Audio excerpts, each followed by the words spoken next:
హరి ఓం. పరమేశ్వర స్వరూపమైన సభకి నమస్కారం.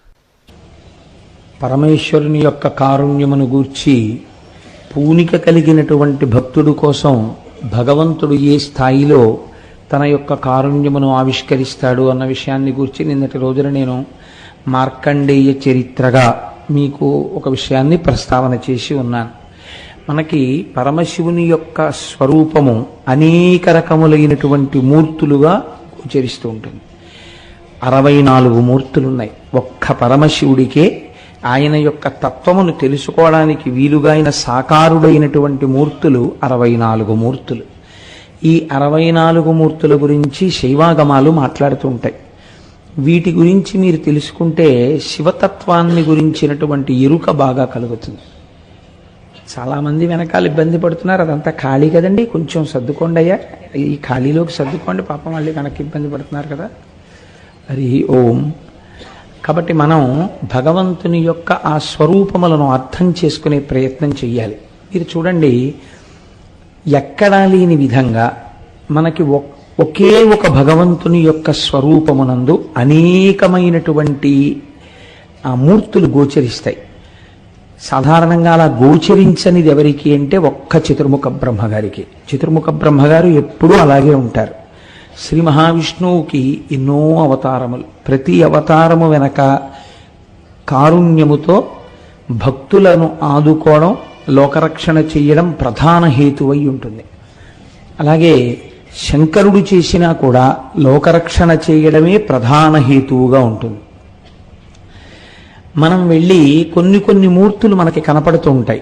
కొన్ని మూర్తులను గురించి మనకు అసలు తగినంత అవగాహన ఏర్పరచుకునే ప్రయత్నమే చెయ్యం. నాకు ఒక్కొక్కసారి దేవాలయాలకు వెళ్ళినప్పుడు ఒక్కొక్క మూర్తిని చూసి వాళ్ళు ఒకటికి ఒకటి అని భ్రమసి మాట్లాడుకుంటూ ఉంటారు. అప్పుడు చూస్తే అయ్యయ్యో పాపం వీళ్ళకి ఈ విషయం తెలిస్తే ఎంత సంతోషిస్తారో అనిపిస్తూ ఉంటుంది. అందుకని నాకు తెలుసున్నది ఏమైనా ఉంటే నేను నాతో వచ్చిన వాళ్ళకి చెప్పే ప్రయత్నం చేస్తూ ఉంటాను. అది ఒక అహంకారంతో, అదొక ఆనందం కోసం. కాబట్టి చూడండి, భగవంతుని యొక్క మూర్తులను మీరు కేవలముగా అది ఏదో అలా నిలబడింది అని మీరు ఆలోచన చేయడానికి వీలుండదు. దాని యందు ఒక గొప్ప తత్వము ఆవిష్కరింపబడుతుంది. దాంట్లోంచి మీరు తెలుసుకోవలసినటువంటి విషయం ఏదో ఉంటుంది. అటువంటి మూర్తి మీ కన్నుల యందు పడిందనుకోండి, పడినప్పుడు మీకు లోపల గోచరమయ్యేటటువంటి భావ సంపద చేత మీకు సంస్కారము కలుగుతుంది. మనుష్య జన్మ ఎత్తినందుకు ఎటువంటి జ్ఞానమును పొందాలో, ఎటువంటి భక్తిని పొందాలో ఆ మూర్తి దర్శనము చేత మీరు పొందగలరు. లేకపోతే శివుడు ఉన్నాడు, మీరు ఆలోచించండి, శివుని యొక్క స్వరూపమేమి అని అడిగితే శివలింగము. సాధారణంగా శివాలయాలన్నింటిలో ఏముంటుందండి? లింగస్వరూపమే ఉంటుంది. ఆ లింగస్వరూపమేమి మనం మహాశివరాత్రికి ముందు విచారణ చేద్దాం, అప్పుడు మరింత ఔచిత్యముతో ఉంటుంది. కాబట్టి తప్ప సాధారణంగా శంకరుడికి ఎక్కడ కూడా సాకారమైనటువంటి మూర్తితో దేవాలయం ఉండదు. పార్వతీ పరమేశ్వరులు ఇద్దరు సాకారమూర్తులై కూర్చున్నటువంటి దేవాలయాలు మీకు కనపడవు. కానీ సాకారముగా పరమశివుడికి పార్వతీదేవికి మూర్తి ఉన్నదా లేదా? ఉన్నది. ఎన్ని ఉన్నాయంటే 64 మూర్తులున్నాయి. ఇందులో చాలా చిత్రాతి చిత్రమైనటువంటి మూర్తులు ఉంటాయి. కానీ శివతత్వరీత్యా శివుని యొక్క 64 మూర్తులను 2 భాగములు చేసింది శైవాగమం. అందులో ఒక భాగాన్ని ఏమంటారంటే ఘోరస్వరూపములు అంటారు. ఇవి సాధారణంగా శిక్షించడానికి వస్తాయి, ఇంకా బోధ చెయ్యడానికి వీల్లేదు. వీడికి ఒక దెబ్బ కొడితే తప్ప వీడు వినడన్నప్పుడు ఘోర స్వరూపంతో ఉంటుంది. రెండవ దాన్ని అఘోర రూపము అంటారు. అంటే అది మంగళప్రదంగా ఉంటుంది, చాలా గొప్పగా ఉంటుంది. రెండిటి వలన ప్రయోజనం ఏమి మీరు బాగా పట్టుకునే ప్రయత్నం చేయండి. తండ్రి పిల్లవాణ్ణి కొట్టాడు, ఏమిటి ప్రయోజనం? సంస్కరించడమే. తండ్రి పిల్లవాణ్ణి ఒక చాక్లెట్ కొనిపెట్టాడు, లేకపోతే వాడికి ఒక పుస్తకం కొనిపెట్టాడు, వాడిని ఒక మంచి స్కూల్లో జాయిన్ చేశాడు. ఏమిటి దాని ప్రయోజనం? ఆ పిల్లవాడిని మంచి సంస్కారవంతుణ్ణి చేయడమే. కాబట్టి ఇప్పుడు పిల్లవాడిని మచ్చిక చేసుకున్నా, అనగా పిల్లవాడిని ఎంతో ప్రేమతో చూసినా, పిల్లవాడిని ఒక దెబ్బ కొట్టినా, తండ్రి యొక్క హృదయంలో ఏముంది? ఆ పిల్లవాడి యొక్క అభ్యున్నతి ఉంది. అంతేకాని కేవలం కొట్టడము ఆయన యొక్క లక్షణం కాదు. కేవలం ప్రేమతో చూడడము ఎంత పాడైపోతున్నా నా కొడుకండి లేక లేక పుట్టాడు, వాడు ఎంత తప్పు పని చేస్తున్నా నేను వాడిని ముద్దుగానే చూస్తాను అనడము తండ్రితనం కాదు. తండ్రితనమునందు రెండు ఉంటాయి. అలాగే జగత పితరౌ వందే పార్వతీ పరమేశ్వరవు కనుక మీకు ఆ స్వరూపమునందు రెండు ఉంటాయి. ఒకటి ప్రేమతో లాలిస్తుంది, ఒకటి ఘోర రూపంతో ఉంటుంది. కాబట్టి ఘోర రూపము అఘోర రూపము అని రెండుగా విడుతుంది. ఘోర రూపం ఎప్పుడు వస్తుంది, అఘోర రూపం ఎప్పుడు వస్తుంది అన్నది మీరు గమనించవలసి ఉంటుంది. అఘోర రూపములు చాలా ప్రశాంతమైనటువంటి స్థితిలో ఉండి మీకు చాలా గొప్ప బోధ చేసేవై ఉంటాయి. అటువంటి మూర్తిని మీరు చూసినప్పుడు మీకు చాలా ఆనందం కలుగుతుంది. అలా మీకు సాధారణంగా ప్రపంచంలో ఎన్ని రకాలైనటువంటి విద్యలున్నాయో, ఎన్ని కళలున్నాయో, అంతమంది కూడా తమ తమ కళలను ప్రదర్శన ప్రారంభించేసే ముందు నమస్కరించవలసినటువంటి మూర్తి ఒకటి లోకంలో ఉంది. అది సాక్షాత్తుగా ఆనంద తాండవమూర్తి అంటారు. మనం నటరాజు అని పిలుస్తూ ఉంటాం, కానీ శైవాగమం ఏమని పిలుస్తుందంటే దాన్ని ఆనంద తాండవమూర్తి అంటుంది. అంటే ఆ తాండవం చేయడంలో గొప్ప రహస్యాలు కొన్ని ఉంటాయి. ఆ ఆనంద తాండవం చేసినటువంటి పరమశివుడు ఎవరున్నారో ఆయనలోంచే సమస్త శాస్త్రములు ఉద్భవించే, ఆయనలోంచే సమస్తమైన కళలు వచ్చాయి. ఒక్క శంకరుడు చేసినటువంటి తాండవంలోంచి 650 రకాలైనటువంటి నాట్యములు పుట్టాయి. 650 నాట్యాలలో ఇవాళ అన్ని రకాలైన నాట్యాలు చెప్పగలిగినటువంటి గురువులు లేరు. కాబట్టి బతికి బట్ట కట్టి శాస్త్రీయమైనటువంటి నాట్యముగా బ్రతికిన విన్ని అంటే ఇప్పటికీ కర్మభూమిలో 108 రకముల నాట్యములు బతికున్నాయంటారు పెద్దలు. మీరు వేరు వేరు సంప్రదాయములను వింటుంటారు. కూచిపూడి నాట్యమని, ఒడిస్సీ నాట్యమని, ఇలా రకరకాలుగా ఉంటాయి. భరతనాట్యమని. ఇవన్నీ ఎవరి దగ్గర నుంచి వచ్చాయి? అన్నీ ఆనంద తాండవమూర్తి అయిన శంకరుడి దగ్గర నుంచే వచ్చాయి. ఈ ఆనంద తాండవమూర్తి చాలా గమ్మత్తుగా ఉంటుంది. మీరు చూడండి, ఆనంద తాండవమూర్తి యొక్క చిత్రమును గీయడం లేదా నిలబెట్టడం చాలా కష్టము. నేను ఈ మాట ఎందుకంటున్నానో తెలుసా అండి? ఏమండి మీరు అలా అంటున్నారు కదా, మరి నటరాజస్వామిగా మేము తెల్లవారు లేస్తే నమస్కారం పెడుతున్నాం కదా అంటే నేనంటాను, ఎప్పుడైనా నేను ఇదే వేదిక మీద లేచి ఏమండి నేను మీకు కాసేపు శివతాండవం చూపిస్తాను అని నేను ఇక్కడ తాండవాన్ని అభినయం చేశాను అనుకోండి, ఒకవేళ నాకు అది కళాస్వరూపముగా వచ్చి నేను ఇక్కడ శివతాండవం చేశాను అనుకోండి, నేను ఏదో ఒక భంగిమలో ఆగాను తాండవం చేస్తూ. ఇప్పుడు నేను తాండవాన్ని ఆపానని మీరంటారా, తాండవం చేస్తున్నానని మీరంటారా? తాండవం ఆపారు అని మీరంటారు. కానీ ఒక్కొక్కసారి ఒక భంగిమ నుంచి ఇంకొక భంగిమలోనికి వెళ్ళడానికి మధ్యలో ఒక భంగిమని పట్టి నేను నిలబడవచ్చు. అప్పుడు మీరు తాండవం ఆపారనలేరు. ఒక స్థితి నుంచి వేరొక స్థితిలోకి వెడుతున్నటువంటి స్థితి అది. నేను ఏదో ఒక ముద్ర పట్టి అలా నిలబడ్డాను. నిలబడి వెంటనే మళ్ళీ ఇంకొక ముద్ర పట్టబోతున్నప్పుడు ఈ ముద్ర పట్టి నేను ఒక్క క్షణం అలా ఆగిందాంతో తాండవం అయిపోయిందని మీరు అనరు. వేరొక భంగిమని పట్టడానికి, వేరొక ముద్ర పట్టడానికి ఈ ముద్ర యొక్క చివరి స్థితి అవుతుంది. ఇది పట్టి విడిచి కొత్త ముద్ర పడతాను. ఇలా పట్టేటటువంటి ముద్రలన్నిటిలో మొత్తం నాట్యంలోంచి ఆనంద తాండవమూర్తి యొక్క సమస్త స్వరూపాన్ని, తత్వాన్ని ఆవిష్కరించగలిగినటువంటి ఒక మూర్తిని నిర్ణయించి మన పెద్దలు దాన్ని నిర్ణయం చేసి మనకిచ్చారు. ఇది ఋషులు మనకి చేసినటువంటి మహా గొప్ప ప్రయోజనం. ఇది మీరు ఇక్కడ దర్శనం చేసి ఆనంద తాండవమూర్తిని మీరు అసలు అలా గీయడం మీ చేత కాదు, మీరు చెయ్యలేరు ఆ పని. మొత్తం శివాగమాలన్నీ తెలిసినా, మొత్తం శివ సంబంధమైన జ్ఞానమే తెలిసినా ఆనంద తాండవం చేస్తున్నటువంటి శంకరుడి యొక్క స్వరూపం ఎలా ఉంటుంది అంటే చెప్పడం చాలా కష్టం. ఎందుచేత నేను ఈ మాట అంటున్నానో తెలుసా అండి? అది చూడడానికి నలుగురికి అధికారం ఉంది. ఇలా చేతులు కట్టుకు నిలబడి చూసేవాళ్ళు నలుగురే చూస్తారు. ఒక్కరు నందీశ్వరుడు చూస్తాడు, రెండవ వాడు భృంగి చూస్తాడు, మూడవ వారు పతంజలి చూస్తారు, నాలుగవ వారు వ్యాఘ్రపాదుడు చూస్తారు. వీరు నలుగురు మాత్రం ఆ తాండవమునందు వారికి పాల్గొనడం అన్నదేం ఉండదు. ఇంకా వీళ్ళు నలుగురు ప్రధానమైనటువంటి ప్రేక్షకులు ఆ తాండవానికి.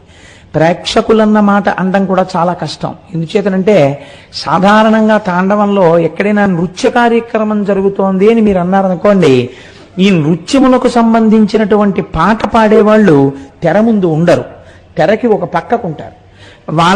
వాళ్ళు ఎవరు మధ్యలో వాయించారో, లేకపోతే ఎవరు పాట పాడారో, ఎవరు నటువాంగం వేశారో చెప్పాలంటే నాట్యం అంతా అయిపోయిన తర్వాత ఒకసారి వాళ్ళని పరిచయం చేస్తారు. కానీ ప్రధాన గౌరవం ఎవరికి వెడుతుందంటే దానికి అనుగుణంగా ఎవరు నాట్యం చేశారో వాళ్ళకే వెడుతుంది. అది గమ్మత్తు నాట్యంలో. మీరు చూడండి, శంకరుడు యొక్క తాండవంలో ఈ పాత్ర పరిచయాలు ఏముండవు. ఆ తాండవం అయిపోతే పాత్ర పరిచయం ఉంటుంది. తాండవం అయిపోతుందా?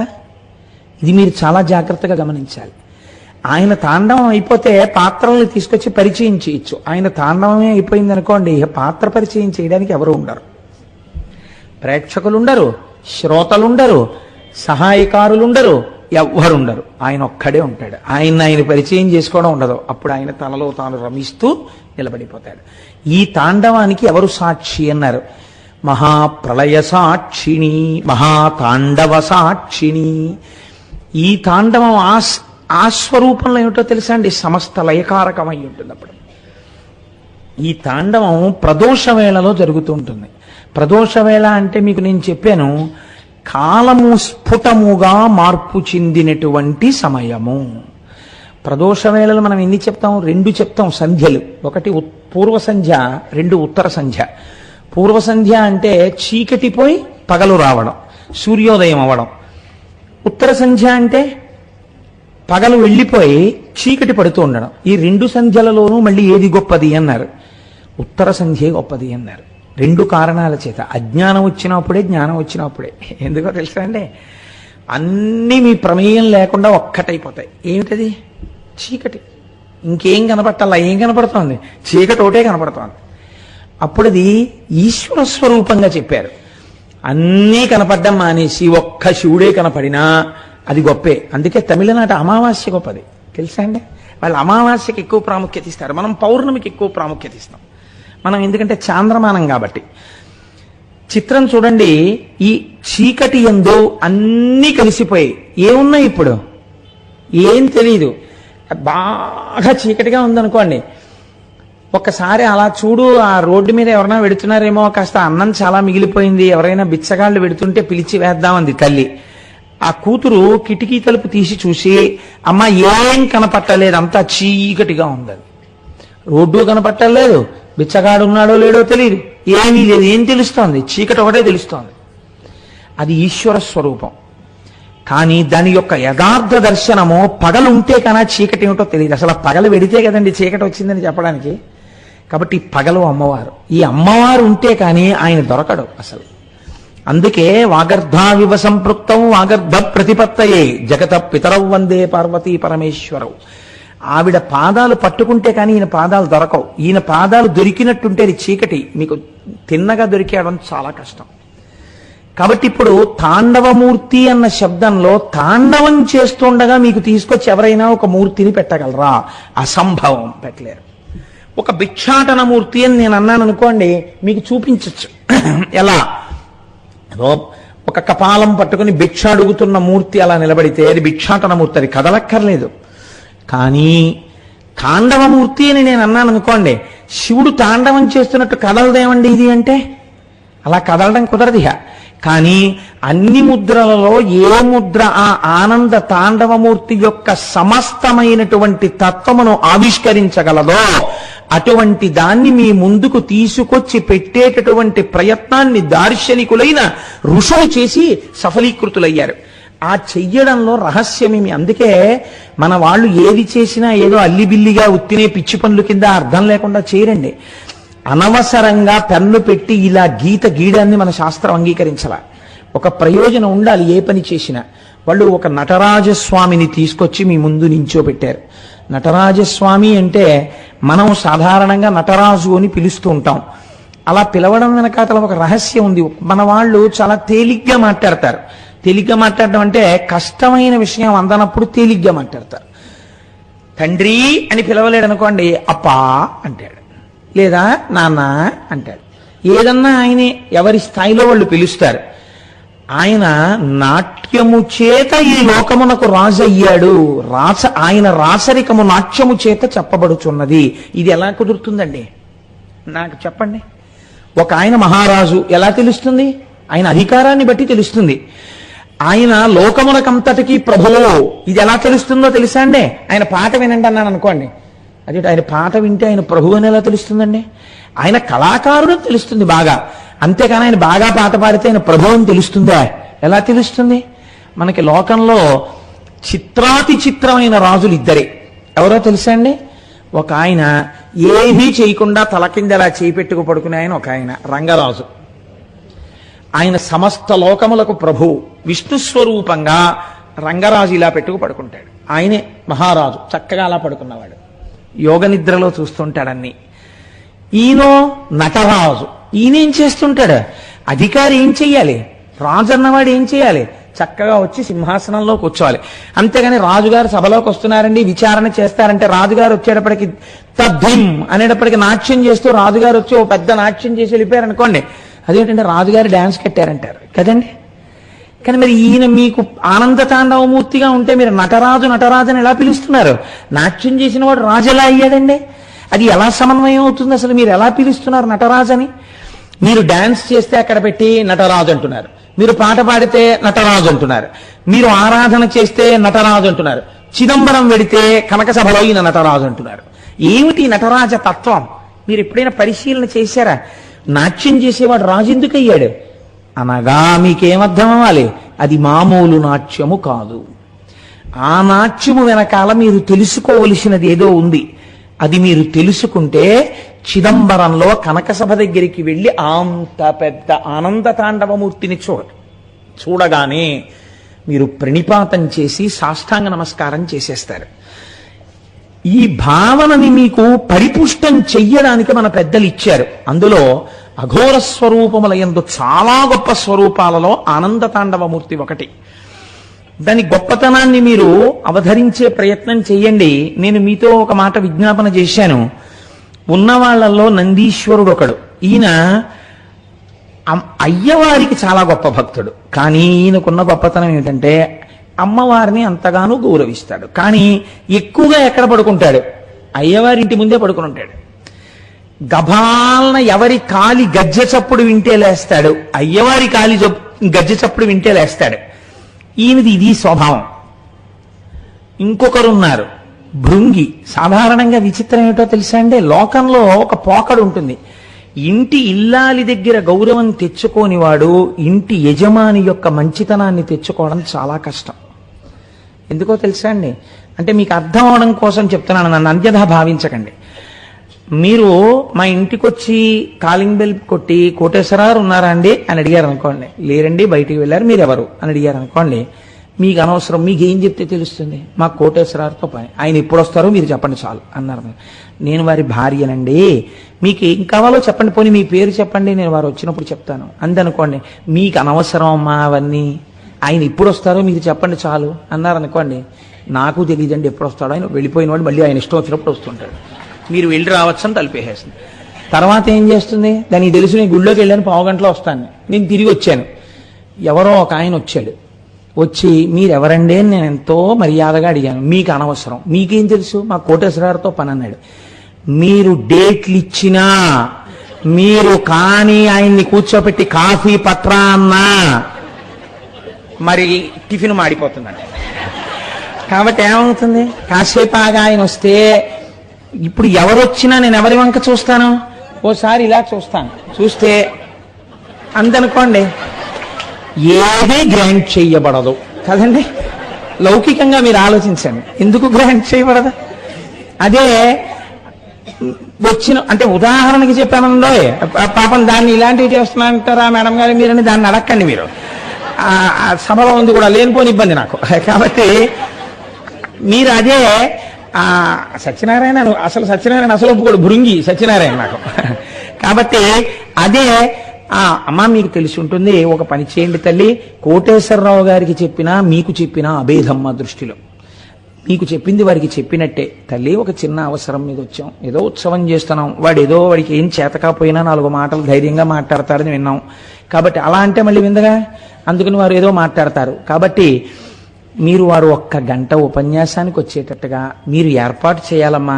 మిమ్మల్ని చూస్తే పార్వతీదేవిలా కనపడుతున్నారు తల్లి, మా కోరిక తీరుతుందని నమ్మకం వచ్చేసింది. కోటేశ్వరరావు గారే కనబడితే ఖాళీ లేదనేసి గబుక్కుని ఇవాళ మీరు కనపడ్డం మా అదృష్టం, మా పని అయిపోయినట్టేనమ్మా. మీ దగ్గర శుభవార్తకి మళ్ళీ నామినల్గా కోటేశ్వరాన్ని కలుస్తాం, పని అయిపోయినట్టే అని మీరు అని వెళ్ళిపోయారనుకోండి.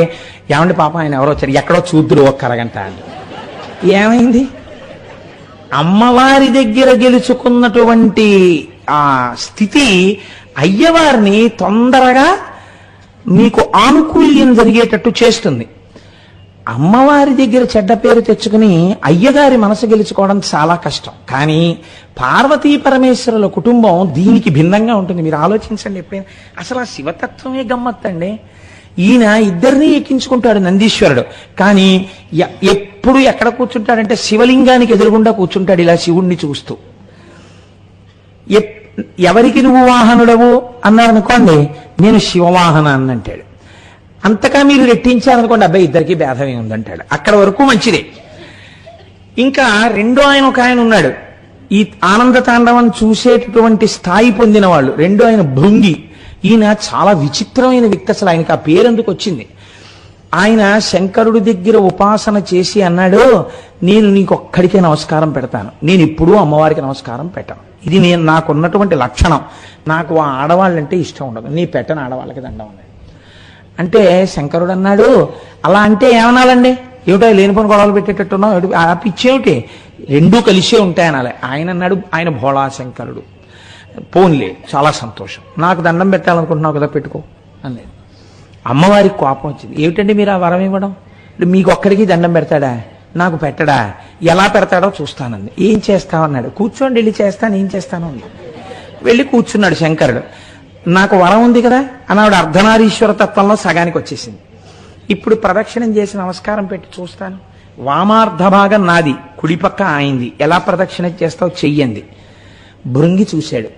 చూసి ఆయన వెంటనే ఒక తేనెటీగ అయిపోయి ఇలా తిరిగి వచ్చి శంకరుడి వెనక నుంచి ఖచ్చితంగా పార్వతీదేవి శరీరం ఎక్కడ ప్రారంభం అవుతుందో అక్కడ ఒక కన్నం పెట్టి అందులోంచి తిరిగాడు. ఆ కన్నంలోంచి ప్రదక్షిణం చేసి పార్వతీదేవిని వదిలేశాడు ఆయన. వదిలేస్తే అమ్మవారు అసలు ఎరుపు మరింత ఎరుపెక్కింది. కానీ శంకరుడు సముదాయించన్నాడు, అలా కోప్పడకు, ఇలా భక్తి ఉండి ఇలా ఉన్నటువంటి వాళ్ళకే పాఠం చెప్పాలి అని. తర్వాత ఏదో చాలా పెద్ద వ్యవహారం ఒకటి జరిగింది, ఓదార్చాడు. తర్వాత భృంగి ఇద్దరికి భక్తుడయ్యాడు. ఈ భృంగి ఒకడు చూస్తూ ఉంటాడు ఈ తాండవాన్ని. నంది, భృంగి, తర్వాత పతంజలి.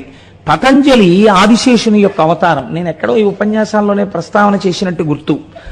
పతంజలి ఆదిశేషుడి అవతారం కాబట్టి తల పావుగా ఉంటుంది, తల మనుష్యుడిగా ఉంటుంది, మిగిలినటువంటి శరీరం పావుగా ఉంటుంది. వ్యాఘ్రపాదుడు తలకాయ మనుష్యుడిది ఉంటుంది, కింద పాదాలు అవి అన్నీ పెద్ద పులి ఉంటాయి. ఈ నలుగురు నిలబడి ఈ ఆనంద తాండవాన్ని చూస్తూ ఉంటారు. చూస్తున్నప్పుడు ఈ తాండవంలో ఎవరుంటారు? అందరూ ఉంటారు. 33 కోట్ల మంది దేవతలు అక్కడే ఉంటారు. ఉండి ఏం చేస్తారు? వాళ్ళు చూడ్డానికి పనికిరారు, వాళ్ళందరూ ఈ తాండవానికో పని చేస్తుంటారు. చతుర్ముఖ బ్రహ్మగారు, శ్రీ మహావిష్ణువు వీళ్ళు మధ్యలో వాయిస్తూ ఉంటారు. ఎవరికి తోచినటువంటి ఆ శబ్దాన్ని, ఎవరికి తోచినటువంటి అక్కడ వాయించవలసినటువంటి వాద్య విశేషాన్ని వాళ్ళు వాయిస్తూ ఉంటారు. ఇలా వాయిస్తుంటే ఒకసారి అన్నారట, ఒక చిన్న కనుగీటు ఎగిరిందిట. ఏమని? మేమందరం చక్కగా ఆ నాట్యం చూస్తూ, తబలాలు వాయిస్తూ, సన్నాయి ఊత్తూ, రకరకాలైనటువంటి ధ్వనులు చేస్తూ, తాళాలు వేస్తూ అందులో మేము సహకరిస్తూ ఉంటాం, మీరు ఇలా నించుంటారన్నారట. అలా అంటే నందీశ్వరుడు ఊరుకున్నాడు. ఎందుకో భృంగి ఊరుకున్నారు, వ్యాఘ్రపాదుడు ఊరుకున్నాడు, ఆదిశేషుడు అంశ కదండి పతంజలి ఊరుకోలేడు. ఆయన అన్నాడు, ఏమిటి మీ గొప్ప, మీరు ఇలా తాండవాన్ని చూశారో మైమరచిపోతారు. అటువంటి తాండవం శంకరుడి తాండవం అంటే. కాబట్టి ఇక్కడ మధ్యలో సరిగ్గా పడదు. పడకుండా వాద్యం తప్పిందో ఆయన ఊరుకోడు. కాబట్టి మీరు పూర్తిగా ఎప్పుడైనా అనుభవించారా ఈశ్వరుడి ఆనంద తాండవాన్ని? మీరు ఎప్పుడూ అనుభవించలేదు. మీరు ఇలా వాయిస్తూనో ఊత్తూనో ఏదో తాళం వేస్తూనో మీరున్నారు. నా అదృష్టం ఏమిటో తెలుసా? నేను కేవలం ఇలా చూడడం కాదు, మీరు వాయిస్తున్న వాటినే వింటుంటాను, చూడడం చూస్తుంటాను. రెండిటినీ రెండు ఇంద్రియాలతో చేయను. కన్ను చెవు కూడా నాకు పనిచేయక్కర్లా. పావుకి కంటి శక్తి చెవి శక్తి రెండిటిలో ఏదో ఒక ఇంద్రియంలోకి వచ్చేస్తుంది. కాబట్టి నేను కంటితోనే వింటూ కంటితోనే చూస్తూ ఆనంద తాండవాన్ని అనుభవిస్తాను. నేనంత గొప్పవాణ్ణి. నేను అనుభవించినట్టు మీరు ఎవరు అనుభవించారు? ఆనంద తాండవం మీరు అనుభవించలేరు అసలు. కాబట్టి నేనేదో తలకాయ మనుష్యుడు దీని పావు కింద శరీరం ఉందని కదా మీరు అనుకుంటున్నారు. మీకు చేతులతో ఏదో చేస్తున్నారు, ఏదో రకరకాల వాయిద్యాలు వేస్తున్నారని కదా గొప్పకపోతున్నారు. నాకు ఆ కాళ్ళు చేతులు లేకపోవచ్చు. కాళ్ళు చేతులు లేకపోయినా నేను పరమశివుడి యొక్క ఆనంద తాండవాన్ని ఎంత అనుభవించానో చెప్పడానికి కాళ్ళు చేతులు లేని శ్లోకాలు చెప్తానన్నాడు ఆయన. ఇదేంటి కాళ్ళు చేతులు లేని శ్లోకాలు ఏమిటన్నారు? చేతులంటే పైకి ఉంటాయి కదండి, అందుకని ఔత్వం ఐత్వం ఇలాంటివన్నీ చేతులు. కాళ్ళంటే కిందకు ఉంటాయి పొడుగ్గా, అందుకని కింద వేసేటటువంటి ఒత్తులు దీర్ఘాలు, కింద వేసేటటువంటి ఒత్తులు, లేకపోతే ఇలా వేసేటటువంటి ఇంకొక అక్షరానికి సంబంధించినటువంటి దా కింద రా, అలాంటివి అవసరం ఎక్కువ లేకుండా నేను కాళ్ళు చేతులు లేని కవిత్వం చెప్తాను. శంకరుడు యొక్క తాండవం ఎలా ఉంటుందో నేను అనుభవించాను, మీరు చూడండి అన్నాడు. కాబట్టి చిత్రం ఏమిటంటే అసలు మీకు దీర్ఘం కనపడదు. అందులో ఒక్క దీర్ఘాక్షర ప్రయోగం లేకుండా ఆయన ఆనంద తాండవం మీద చేశారండి శ్లోకాలు. మీరు ఎప్పుడైనా ఆ అవకాశం వచ్చినప్పుడు ఒక్కసారి అనుభవించండి ఆ శ్లోకాల్ని. చిత్రం ఏమిటంటే ఆయన అనుభవం ఎటువంటిదంటే ఆయన ఆ శ్లోకాన్ని చదువుతున్నప్పుడు శివుడు యొక్క తాండవం ఆ శబ్దాల్లోకి వచ్చింది దీర్ఘాక్షరం లేకుండా. అనంత నవరత్న విలసత్ కటక కిక్కిని జలం జల జలం జలరవం ముకుంద విధిహస్త గత మర్దలయధ్వని ధిమిత నర్తన పదం శకుంతరద బర్హి నంది ముఖదంతి ముఖ భృంగిరిటి సంఘ నికటం సనంద సనక ప్రముఖ వందిత పదంపర చిదంబర నటం హృది భజ. ఎక్కడా దీర్ఘం వాడలేదని. ఒక్క దీర్ఘాక్షరం లేకుండా శివతాండవం ఎలా ఉంటుందో అటువంటి శబ్దాలు అందులోకి వచ్చేటట్టుగా ఆయన శ్లోకాలు చెప్పారు. అందులోంచి అక్షర సముదాయం అంతా అందులోంచి పుట్టింది. ఆ ధ్వని చేసినప్పుడు అందులోంచి మొదట శబ్దం వచ్చింది. ఆ శబ్దము ఆకాశగుణకమైంది. ఆకాశాద్వాయు వాయోరగ్ని అని సృష్టి అక్కడ ప్రారంభమైంది. కాబట్టి ఇప్పుడు ఈ ఢమరుకలోంచి వచ్చినటువంటి దాంట్లోంచే అక్షరములన్నీ పుట్టాయి. ఈ అక్షరముల చేత మాత్రమే వాంగ్మయం అంతా తయారైంది. ఆ మొదలుకొని ఛ వరకు అక్షరాలన్నీ ఉన్నాయి. మీరు ఎంత వాంగ్మయం చెప్పండి, ఈ ఆ పక్కన తా చేరిస్తే అత్త, మా పక్కన మా చేరిస్తే మామ, ఏదో రా పక్కన మా చేరిస్తే రామ, ఆ అక్షరాలనే మార్చాలి. ఎన్ని పుస్తకాలు రానివ్వండి, ఎంత వాంగ్మయం రానివ్వండి, ఇందులోంచి వచ్చాయి. అకారాది ఛకార పర్యంతము వరకు వచ్చింది. కాబట్టి ఇప్పుడు ఈ సమస్త లోకమునకు అసలు వాంగ్మయం ఇచ్చినటువంటి ప్రభు ఎవరు? మీరు నేను ఇవాళ మనలో ఉన్న భాషను వ్యక్తీకరిస్తున్నామంటే అక్షరములను ఇచ్చిన వాడెవరు? శబ్దములు లోకమునందు మొట్టమొదట జనింపచేసిన వాడెవరు? అసలు ఈ లోకమునందు సృష్టి ప్రారంభమవడానికి కారణమెవరు? పరమశివుడు. కాబట్టి ఇప్పుడు ఆయన ఢమరుక యొక్క కదలిక చేత ఇన్ని రకాలైనటువంటి సృష్టి ప్రారంభమైంది. కాబట్టి ఆ చేతిలో ఉన్నటువంటి ఢమరుక కారణంగా ఇన్ని సృష్టికర్త అంది. ఇది ఆనంద తాండవమూర్తి యొక్క గొప్పతనం. మీరు చిట్ట చివర ఒక విషయం గుర్తుపెట్టుకోవాలి. ఇవన్నీ దేని కొరకు చేశాడు అంటే నేనేదో సృష్టి చేద్దామని చేయలేడు. ఆయన పరమానందంతో ఉన్నాడు. ఆ పరమానంద సమయమునందు ఆ కదలికలో ఇవన్నీ వచ్చేస్తున్నాయి. తనంత తాను ఒక్క చోట కూర్చుండిపోయాడు అనుకోండి, మళ్ళీ తనలో తాను రమిస్తూ ఆత్మస్వరూపిగా నిలబడిపోతాడు. ఇంకా లోకం ఉండదు. మీరొక్కటి ఆలోచించండి. ఇప్పుడు టైము ఏదో 7 గంటల 10 నిమిషాలు 7 గంటల 15 నిమిషాలు అయ్యి ఉండొచ్చు. ఈ 7 గంటల 10 నిమిషాల టైంలో ఎంత మందో లోకంలో నాకు కొడుకు పుట్టాడు లేకపోతే నాకు కూతురు పుట్టిందని ఈ టైం నోట్ చేసుకుంటున్న వాళ్ళు ఎంతమంది ఉన్నారో మనుష్యుల్లో. ఓ పిల్లాడో పిల్లో పుట్టారని ఈ క్షణంలో అయిపోయింది. నేను చెప్పిన క్షణం దాటిపోయింది. ఆ క్షణంలో ఎంత జీవరాశి పుట్టిందో, ఎన్ని చీమలు పుట్టాయో, ఎన్ని ఈగలు పుట్టాయో, ఎన్ని సూక్ష్మాంగ జీవులు పుట్టాయో, ఎన్ని చోట్ల ఎక్కడెక్కడ ఎన్ని ప్రాణులు పుట్టాయో, ఈ కదలిక ఉందే, కదలిక అంటే సృష్టి కదలిక. కొత్తగా కొన్ని ప్రాణులు లోకంలోకి వచ్చాయి. ఈ లోకంలోకి కొత్తగా ప్రాణులు రావడం అనేటటువంటి ఈ సమస్త కదలికకి డమరుక సంకేతం. కాబట్టి ఇప్పుడు ఇవన్నీ జరుగుతున్నాయనడానికి కారణమేమి? ఆయన కదలిక. ఆయన సృష్టిస్తున్నాడు. ఆగిపోయి ఇలా కూర్చున్నాడా అంతే, అన్ని లయమైపోతాయి. కాబట్టి ఈశ్వరుడి యొక్క కదలికకి నర్తనమని పేరు. ఇది ఆనంద తాండవము. కాబట్టి సృష్టి జరుగుతుంటే మీకు అందులో ఏది కనపడుతుండాలి? ఈశ్వరుడికి ఢమరుక కనపడుతుండాలి. కాదు, ఇంకొక రహస్యం ఉంది. మీరు ఒక వాక్యాన్ని చెప్పేటప్పుడు ఆ వాక్యము పొందికగా ఉండాలి.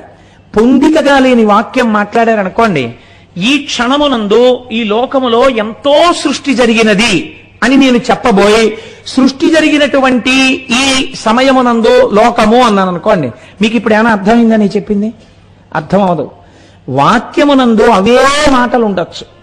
ఈ మాటల్ని మీరు ఇటు మాటలు అటు, అటు మాటలు ఇటు వేశారనుకోండి, మీకు ఆ వాక్యం అర్థం కాదు. అర్థం కాక ఏంటంటారంటే, ఏం మాట్లాడుతున్నారు మీరు సరిగ్గా మాట్లాడండి అంటారు. మీకు విసుగు వస్తుంది వెంటనే 4 మాటలు అలా అన్నాక. అన్న తర్వాత మీరు మళ్ళీ వాక్యాన్ని కొంచెం సర్దారనుకోండి, ఏమిటా మాట్లాడడం, అదే మాట్లాడే తీరు, అలా మాట్లాడరు. ఈ క్షణమునందే లోకమునందు ఎంతో సృష్టి జరిగి ఉండెను అనాలి నువ్వు. ఏమిటా జిగిబిగి వాక్యాలు, నీకు మాట్లాడడం రాదా అంటారు. మాట్లాడడమునందు పొందిక లేకపోతే మాటలుండి ప్రయోజనం ఎక్కడుంది నాకు చెప్పండి? ఎక్కడుంది ప్రయోజనం? అసలు మీకు లేదు. భావాలు అందవు. ఎంత ఫ్రీ టాక్ టైం ఇచ్చినా గంట సేపు అవతలవాడు మాట్లాడినా యువతలవాడికి వాడు ఏం మాట్లాడాడో అర్థం కాదు. కాబట్టి మాటలు ఒక్కటి ఉంటే సరిపోతుందా? సరిపోదు. మాటలను పొందికగా ఎలా పెట్టి వాక్యము చేత మీ భావమును అవతల వారికి తెలియచెయ్యాలి అనే ప్రక్రియ కూడా మీకు నిర్దేశింపబడాలి. ఈ నిర్దేశింపబడడానికి హేతువునకే వ్యాకరణమని పేరు. ఈ వ్యాకరణము లేదనుకోండి, వాక్యములు పొందికగా పడ్డం చేత కాదు. అవతల వాళ్ళకి బాగా అర్థమయ్యేటట్టుగా వాక్య నిర్మాణము చేయగలిగినటువంటి ప్రతిభకు వ్యాకరణమని పేరు. అంతే వ్యాకరణం అంటే. ఇప్పుడు ఈ వ్యాకరణము దానికి ఉపకారి. ఈ వ్యాకరణం ఎక్కడి నుంచి వచ్చింది? ఆయన ఇలా కదిపినప్పుడు 14 మాహేశ్వర సూత్రములలోంచి సమస్త వ్యాకరణములు ఉద్భవించాయి. ఈ వ్యాకరణానికే పతంజలి మహాభాష్యం చేశారు. అందుకే వ్యాకరణం అన్నది చాలా గొప్పది కనుక పూర్వకాలంలో వ్యాకరణం ఉపనయనం జరగకపోతే వ్యాకరణం నేర్పేవారు కాదు. వ్యాకరణం నేర్పాలంటే ఎక్కడ పడితే అక్కడ కూర్చోపెట్టి వ్యాకరణం చెప్పేవారు కాదు. శివాలయంలో వ్యాకరణ మంటపము అని ఒక మంటపం ఉండేది. గురువుగారు స్నానం చేసి మడిబట్ట కట్టుకుని వ్యాకరణ మంటపంలోకి వచ్చి కూర్చునేవారు. శిష్యులందరూ స్నానం చేసి సంధ్యావందనం చేసుకుని వచ్చి కూర్చుంటే గురువుగారు అప్పుడు వ్యాకరణం చెప్పేవారు, లేకపోతే వ్యాకరణం చెప్పేవారు కాదు. కాబట్టి వ్యాకరణమును ఎంత గొప్పదిగా, వ్యాకరణం అనగా గ్రామర్, కాబట్టి ఎంత పవిత్రతనిచ్చిందో చూడండి మన దేశం. వాక్య నిర్మాణం అన్నది మనుష్యుడికి ఒక్కడికే ఉన్న లక్షణము కనుక ఎంత అందంగా అది నేర్చుకోవాలో, ఎంత పవిత్రమైన ఈశ్వర విభూతిగా దాన్ని తెలుసుకోవాలో, అది తెలుసుకున్నవాడు ఈశ్వర విభూతి చేత నేను తరించిపోయానని ఎంత ఋషితుల్యమైన జీవితాన్ని గడపవలసి ఉంటుందో మనకు ఆ వ్యాకరణం నేర్పింది. కాబట్టి ఇన్ని ఎక్కడి నుంచి వస్తున్నాయి? ఆయన చేతి ఢమరుకలోంచి వస్తున్నాయి. ఇప్పుడు మీరు ఆనంద తాండవమూర్తి చేతిలో ఉన్నటువంటి ఢమరుకని చూశారనుకోండి, మీకేం తెలుస్తుంది? సృష్టి జరుగుతోందని తెలుస్తుంది. మీరు ఇంకొకటి గమనించండి, ఈ ఢమరుక ఎడం పక్కన ఉండకూడదా, కుడి పక్కనే ఉండాలా? మీరు ఆలోచించండి. పూజ చేసుకునేటప్పుడు ఒక నియమం ఉంది. ఏమా నియమం అంటే, గృహస్థుకి పూజ చేసేటప్పుడు వాడబడేటటువంటి సమస్త పదార్థములు కుడి చేతి పక్కనే ఉండాలి. అవి కూడా ఎలా ఉండాలంటే, పెద్ద పెద్ద పీఠాధిపతులు, గురువులు ఇటువంటి వాళ్ళు చేస్తే శిష్యులకి తెలియాలి గురువుగారు చేసే పూజ. ఏ మంత్రం తర్వాత ఏ మంత్రం వస్తుందో ఆ మంత్రానికి గురువుగారు ఏ ఉపచారం చేస్తారో శిష్యులకు తెలుసు. కాబట్టి వరస క్రమంలో అందించేస్తారు వాటిని. అలా అందిస్తారు. తానే పూజ చేస్తుంటే ఏ పదార్థము తర్వాత ఏ పదార్థము వాడుకుంటాడో ఆ అమరికలో కుడి చేతి పక్కన పదార్థాలన్నీ ఉండాలి. తను అభిషేకం ప్రారంభం చేశాడనుకోండి, ఒక్క నమక చమకాలు చెప్తూ దాని మీద మనస్సుండిపోయి నమస్తే రుద్రమంజవ ఉతోత ఇషవే నమః, నమస్తే అస్తు ధన్వనే బాహుభ్యాముతే నమః అని తను చక్కగా రుద్రం చెప్తుంటే చెయ్యి ఇలా పెట్టేటప్పటికే పాలు రావాలి. పాలతో అభిషేకం చేసేస్తే అక్కడ పెట్టగానే మళ్ళీ శుద్ధ జలపాత్ర, అందులో గ్లాస్ ఇలా ముంచి తీసి జలపాత్రలోంచి చేసేయాలి. మళ్ళీ దాన్ని అటు పక్కన పెట్టేసి మళ్ళీ దాని వెనకాతల తర్వాత చేయవలసిన పదార్థం సిద్ధంగా ఉండాలి. ఇవన్నీ కుడి చేతి పక్క నుంచి తీయవలసినట్టుగా ఉండాలి. ఓ కర్పూర హారతికి కర్పూరం కాని ఏదైతే మీకు జీవితంలో పవిత్రతని, ఉద్ధరణని, ఆనందాన్ని, సుఖాన్ని కలిగిస్తుందని నమ్మకంతో మీరు ప్రారంభం చేస్తున్నారో అది మంగళ కార్యము కనుక మీరు కుడి చేతి వైపు పెట్టి కుడి చేతితో తీసి ప్రారంభం చేస్తారు. అందుకే మన వాళ్ళు చూడండి, ఎడం చేత్తో ఏదైనా ఇస్తే దూష్యం అంటారు. ఎందుకు ఇచ్చావు అలాగా, ఏమిటి అపసంతి పనులు అంటారు. కాబట్టి కుడి చేతితో చేస్తారు. ఢమరుక కుడి చేతి వైపు ఉండడంలో మీకు ఒక గొప్ప రహస్యం తెలుస్తుంది. సృష్టి యందు ఆనందం ఉన్నది కదండి. సృష్టి ప్రీసపోజెస్ ఆనంద. మీకు తెలిసి కాని తెలియక కాని ప్రపంచములో ఏ జీవి యందు సృష్టి కార్యము జరిగినా దాని యొక్క బాహ్యమునందు దాని వలన జరిగేటటువంటి ఫలితము ఆనందము. కానీ దీన్ని శాస్త్రం చాలా గమ్మత్తుగా మాట్లాడింది. కొంచెం ఇలాంటివి వేదికల మీద ఎలా చెప్పాలో అయోమయంగా ఉంటుంది. త్యాగాయ సంభృతార్థానాం సత్యాయ మితభాషిణాం యశసే విజిగీషూణాం ప్రజాయై గృహమేధినాం అంటారు. తత్వజ్ఞుడు భోగాన్ని సృష్టిని వేరు చేస్తాడు. భోగం ఎంతవరకంటే ఆనందము బిడ్డలు కలిగేంతవరకే, తర్వాత ఇంకా భోగలాలసత వైపుకు వెళ్ళడు. జ్ఞానాభిలాషి వైరాగ్యమును పొందడానికి ఈ సుఖము సుఖమా, దీని నిరంతరం ఎలా అవుతుందని తాను ఆనందమును పొందేటటువంటి ప్రయత్నం చేస్తాడు. ఎప్పుడూ ఆనందంలో ఉండడం ఎలా, ఆత్మాభిలాషి అవుతాడు. కాబట్టి కుడి చేతి వైపే ఢమరుక ఉండాలి. ఇది సృష్టి కార్యము, మంగళప్రదము. లోకమంతా సృష్టింపబడుతోంది, ఇది ప్రారంభం కనుక కుడి చేతి వైపు ఢమరుక ఉంటుంది.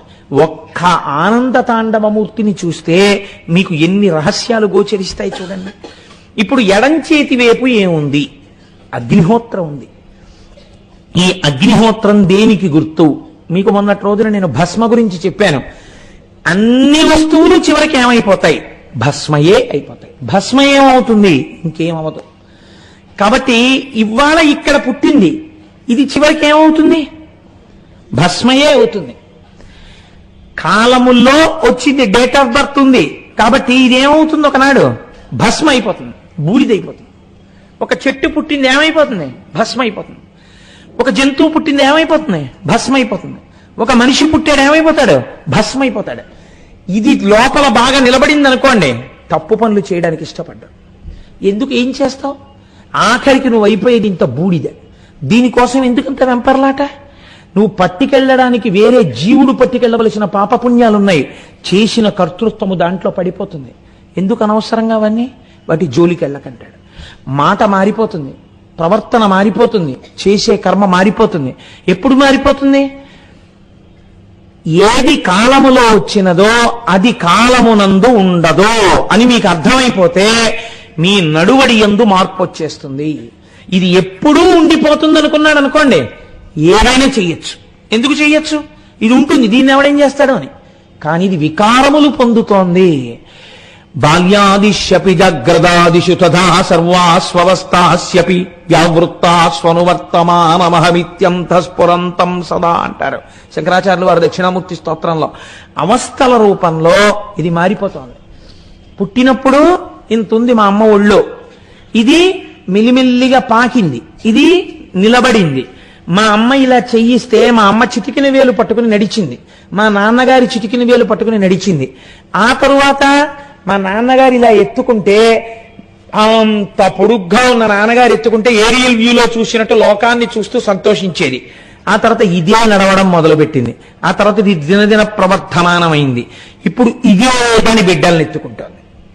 ఇప్పుడు ఇది అంత పొడుగైంది.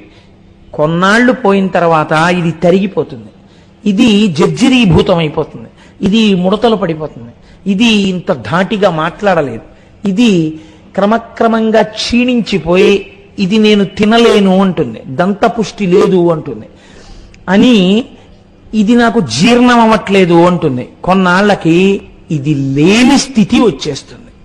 అంటే ఏది శాశ్వతమో తెలిపోతుంది, తొడుక్కున్నది వెళ్ళిపోయింది.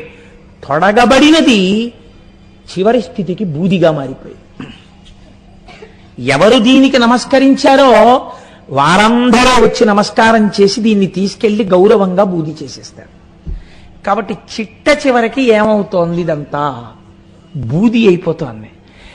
ఎవరు ఈ ఢమరుకతో సృష్టిస్తున్నాడో వాడే దీనిలోకి లోకాన్నంతటినీ లయం చేస్తున్నాడు. ఈ రెంటికి మధ్యలో ఏముంది? కొన్నాళ్ళు ఖాళీ ఉంది. ఇది బ్రతుకు, భవతి, ఉన్నావు అన్నటువంటి విశేషం. డేట్ ఆఫ్ బర్త్ కి డేట్ ఆఫ్ డెత్ కి మధ్యలో ఉన్నటువంటి టైం. ఇది ఏమంటున్నావు? నేనున్నానని ఇది చూపిస్తున్నావు. ఇది ఉండేది కాదు, వెళ్ళిపోవడానికి పరుగులు తీస్తోంది. ప్రతి క్షణం అది దాని గమ్యం వైపుకు పరుగులు తీసేస్తోంది, వెళ్ళిపోవడానికి సిద్ధంగా ఉంది. మరి వెళ్ళిపోయేది ఎందుకు ఇచ్చినట్టు? వెళ్ళిపోయే దాంట్లో కూర్చుని వేలం దాన్ని పట్టుకోవాలి. కాబట్టి దీనికి మధ్యలో నవ్వుతున్నవాడు వాడు ఉన్నాడు, వాణ్ణి పట్టుకున్నావా ఇది అందులో పడిపోయినా నువ్వు మాత్రం వీడిగా ఉండిపోతావు. ఇది నటరాజు, ఇది ఆనంద తాండవం, ఇది నువ్వు పొందవలసిన ఆనందం. నువ్వే ఆనంద స్వరూపివై నిలబడిపోవాలి ఇలాగా. ఇది ఊర్ధ్వముఖమునందు మీకు కనపడేటటువంటి తత్వం. కాబట్టి భవతి, ఉన్నట్టుగా కాసేపు నిలబెట్టిన వాడెవడు వాడిని స్థితికారుడు అంటారు. ఇప్పుడు ఈ నవ్వుతున్న ముఖము స్థితికారుడే విష్ణువు. ఇప్పుడు విష్ణువు ఎక్కడున్నారు నాకు చెప్పండి? శివుడే విష్ణువు, విష్ణువే శివుడు. అసలు తత్వతః రెండు పదార్థాలు ఎక్కడున్నాయి? అన్ని పదార్థాలు ఉండవు లోకంలో. అలా ఉంటే అంతకన్నా చిత్రమైన విషయం ఇంకోట్లేదు. శాస్త్రం ఆ మాటని ఒప్పుకోలేదు అసలు. వేదం ఏకో దేవః సర్వభూతాంతరాత్మ సర్వభూతాదివాస సాక్షి చేతో కేవలో నిర్గుణశ్చ అని చెప్తోంది శృతి. అన్నిలో ఉన్నదొక్కటే, అదొక్కటే ఇన్ని రూపాలుగా భావిస్తోంది. నువ్వు భాగవతం చెప్పినప్పుడు అది కృష్ణుడని చెప్పు, నువ్వు వెంకటాచల వైభవం చెప్పినప్పుడు అది వెంకటేశ్వరుడని చెప్పు, నువ్వు అమ్మవారి గురించి చెప్పినప్పుడు సౌందర్యలహరిలోని జగజ్జనని అని చెప్పు, నువ్వు అది శివమహాపురాణం చెప్పినప్పుడు శివుడని చెప్పు. నువ్వు ఏ పేరు పెట్టి పిలిచినా అది మాత్రము పరబ్రహ్మము. ఇది మనకి బోధ చెయ్యడానికి శాస్త్రం ప్రయత్నం చేసింది. ఈ తత్వాన్ని ఆవిష్కరించడానికి ఆనంద తాండవ మూర్తి వచ్చింది. అయితే ఇబ్బంది ఎక్కడొస్తుందంటే దీనికి మీ ప్రయత్నం లేదు కదండి. ఈ పుట్టుకలో, ఈ ఢమరుక పుట్టడంలో, ధ్వనిలో మీ ప్రమేయం లేదు. పుట్టాం. అగ్నిలో పడ్డంలో మీ ప్రమేయం లేదు. ఒక రోజున ఊపిరి ఆగిపోతుంది, పడిపోతుంది, శరీరం బూది అయిపోతుంది. మీ ప్రయత్నం దేనికి కావాలి? ఈ మధ్యలో దాన్ని తెలుసుకుని ఇందులోకి వెళ్ళిపోవడానికి కావాలి. మధ్యలో ఉన్నవాడు మీరైపోవాలి, మీరు ఆనంద స్వరూపం అయిపోవాలి. ఆనందమే ఆత్మ. ఈ ఆత్మ మీరు కావాలి, మీరు ఆత్మని తెలుసుకోవాలి. మీరు ఆత్మయే అయి ఉన్నారు, కానీ మీరు భయపడుతున్నారు నేను కాదని. ఇప్పుడు ఆ ఎరుక రావాలి. ఈ ఎరుక ఎలా వస్తుంది? చెప్పేవాడు వాడు ఉండాలి. వాడు మళ్ళీ వీడు పొందబడేవాడు, వాడు చెప్పేవాడు ఉంటే రెండవుతాయి. వాడే చెప్పాలి. వాడు ఎలా చెప్పాలి? వాడు పైన ఏది ఊర్ధ్వముఖంగా పెరిగి పొందాలో దాన్ని అధోముఖంగా వాడు చెప్పాడు, కింద చెప్పాడు. ఎంత చిత్రం చూడండి. ఎందుకని అలా చెప్పాలి అంటే సృష్టి 4 రకాలుగా జరుగుతుంది, 4 స్వరూపాలుగా. ఒకటి జరాయుజములు. జరాయుజములు అంటే మావితో పుడతాయి. 2 అండజములు, గుడ్డులోంచి పుడతాయి. 3 స్వేదజములు, చెమటలోంచి పుడతాయి, పేలు. 4వది ఉద్భుజములు, భూమిలోంచి చీల్చుకుని వస్తాయి, చెట్లు మొదలైనవి. ఇందులో చెట్లు పక్కన పెట్టండి, ఎందుకంటే కదలిక లేదు. ఒక్క మనుష్య ప్రాణి ఒక్కటే భూమికి అడ్డంగా పుట్టి నిలువుగా పెరుగుతుంది. మిగిలినవన్నీ భూమికి అడ్డదిడ్డంగా పుట్టి అడ్డదిడ్డంగా పెరిగి అడ్డదిడ్డంగానే పోతాయి. అడ్డంగా పుట్టి నిలువుగా పెరగవలసిన ప్రాణి, ప్రయత్నపూర్వకంగా వంగి నమస్కరించవలసిన ప్రాణి మనుష్య దేహం ఒక్కటే. కాబట్టి ఇప్పుడు ఊర్ధ్వముఖ చలనం అంటే, ఊర్ధ్వముఖంగా పెరగడం అంటే ఇవి నీవు తెలుసుకుని పొందాలి. ఈ ఆనందాన్ని పొందడానికి ఏం చెయ్యాలి? ఇది చెప్పడం కింది భాగం. ఇప్పుడు నటరాజస్వామిని చూడండి మీరు, కుడి కాలు కింద ఎవరున్నారు అంటే ఆ కుడి కాలు కింద ఉండేటటువంటి వాడు ఒక రాక్షసుడు. మీరు చూడండి, చక్క బొద్దు పిల్లాళ్ళ ఉంటాడు ఆయన. ఉండి ఈయన కాలు కింద పడుకుని ఇలా తలెత్తి నవ్వుతూ ఉంటాడు. ఆయన శివుడు కాలు కింద పడిపోయిన ఏడవడం. చిత్రం ఏమిటో తెలుసా అండి? మాయా అన్నదాన్ని నిర్మూలము చేయలేరు మీరు. మాయని మీరు గెలవగలరు అంతే. మాయని గెలిస్తే మీకు శివుడు తెలుస్తాడు. ఇప్పుడు ఈ మాయని గెలవడమే రాక్షసుణ్ణి తొక్కి పట్టడం. కుడికాలు కింద కుడికాలుతో తొక్కి పడతారు. ఎడమ కాలు బ్రాహ్మీ స్థితిని చూపిస్తుంది. శాస్త్రంలో చిత్రం ఏమిటో తెలుసా అండి? చేతుల దగ్గర కాళ్ళ దగ్గర వచ్చేటప్పటికీ ఒక స్థితి మారుతుంది ఆధ్యాత్మికంలో. గృహప్రవేశం, ప్రయాణం, కుడికాలు పెట్టడం పక్కన పెట్టండి. గంధపెండేరం వేయాలనుకోండి ఒక ఆయనకి. ఆయన చాలా మందికి పనికొచ్చేవాడు. ఆయన తొందరగా ఈ లోకంలోంచి వెళ్ళిపోకూడదు అని కోరుకున్నారు. కాబట్టి ఇప్పుడు ఆయన చాలా కాలం బ్రతికుండాలి అని కోరుకుంటే చేసే సన్మానం ఏమిటో తెలుసా అండి? ఆయనకి గండపెండేరం వేస్తారు. ఆయనకి గండాలు రాకూడదు, ఆయన బతికుండాలని. ఏ కాలుకి వెయ్యాలి గండపెండేరం? కుడికాలుకి వెయ్యరు, ఎడం పాదానికి వేస్తారు గండపెండేరం. మీరు తడబాటు లేకుండా, ఇలాంటివి చిన్న పొరపాటు లేకుండా చెయ్యాలంటే శాస్త్రప్రజ్ఞ ఉన్నవాడు మహానుభావుడు కె విశ్వనాథ్ గారు. అందుకే శంకరాభరణం సినిమాలో సోమయాజులు గారి ఎడం పాదానికే గండపెండేరం, ఎడమ పాదానికి గండపెండేరం వేస్తారు. ఎడమ వైపు నుంచి హృదయం కదండి, ఆ గుండె కొట్టుకోవడమే కదా చాలా ప్రధానం. కాబట్టి ఎడమ కాలు, ఎడమ పాదం ఆయుర్దాయాన్ని సూచిస్తాయి. ఎడమ పాదం ఆధ్యాత్మిక వృద్ధిని సూచిస్తుంది. కుడికాలు మామూలుగా మంగళప్రదంగా వివాహాన్ని వాటిని సూచిస్తుంది. ఇది కుడికాలు మాయని తొక్కితే పైకి లేచేది ఎడంకాలు. అందుకే ఆనంద తాండవమూర్తి యొక్క ఎడమ పాదం ఇలా పైకి లేచి ఉంటుంది. ఇలా పైకి లేచుంటే ఇప్పుడు దీన్ని ఏది చూపించాలి? కుడి చేతిలో ఢమరక ఉంది కాబట్టి ఎడమ చెయ్యి ఇలా చూపిస్తూ ఉంటుంది. మీరు చూడండి నటరాజస్వామిని జాగ్రత్తగా. అంటే నువ్వు ఊర్ధ్వముఖ చలనము చేసి ఈశ్వరుణ్ణి తెలుసుకునే ప్రయత్నం చేసి బ్రాహ్మీభూతుడవై ధ్యానము చేసి ధ్యానమునందు ఆనందమును పొంది నేనుగా ఉండడం నువ్వు నేర్చుకో. తప్ప నువ్వు నేనై ఉన్నాను, తత్వమసి, తత్వత్వము అసి, అది నీవై ఉన్నావు కానీ నీకు తెలియట్లేదు, తెలుసుకో. దానికి ధ్యానం అవసరమో. ఇది చెప్పడానికి ఎడమ చెయ్యి ఎడమ పాదాన్ని, పైకి లేచిన ఎడమ పాదాన్ని చూపిస్తుంది. కుడి కాలు తొక్కి పడుతుంది. అయితే చాలా బాగుంది కానండి ఈ సింబాలిజం.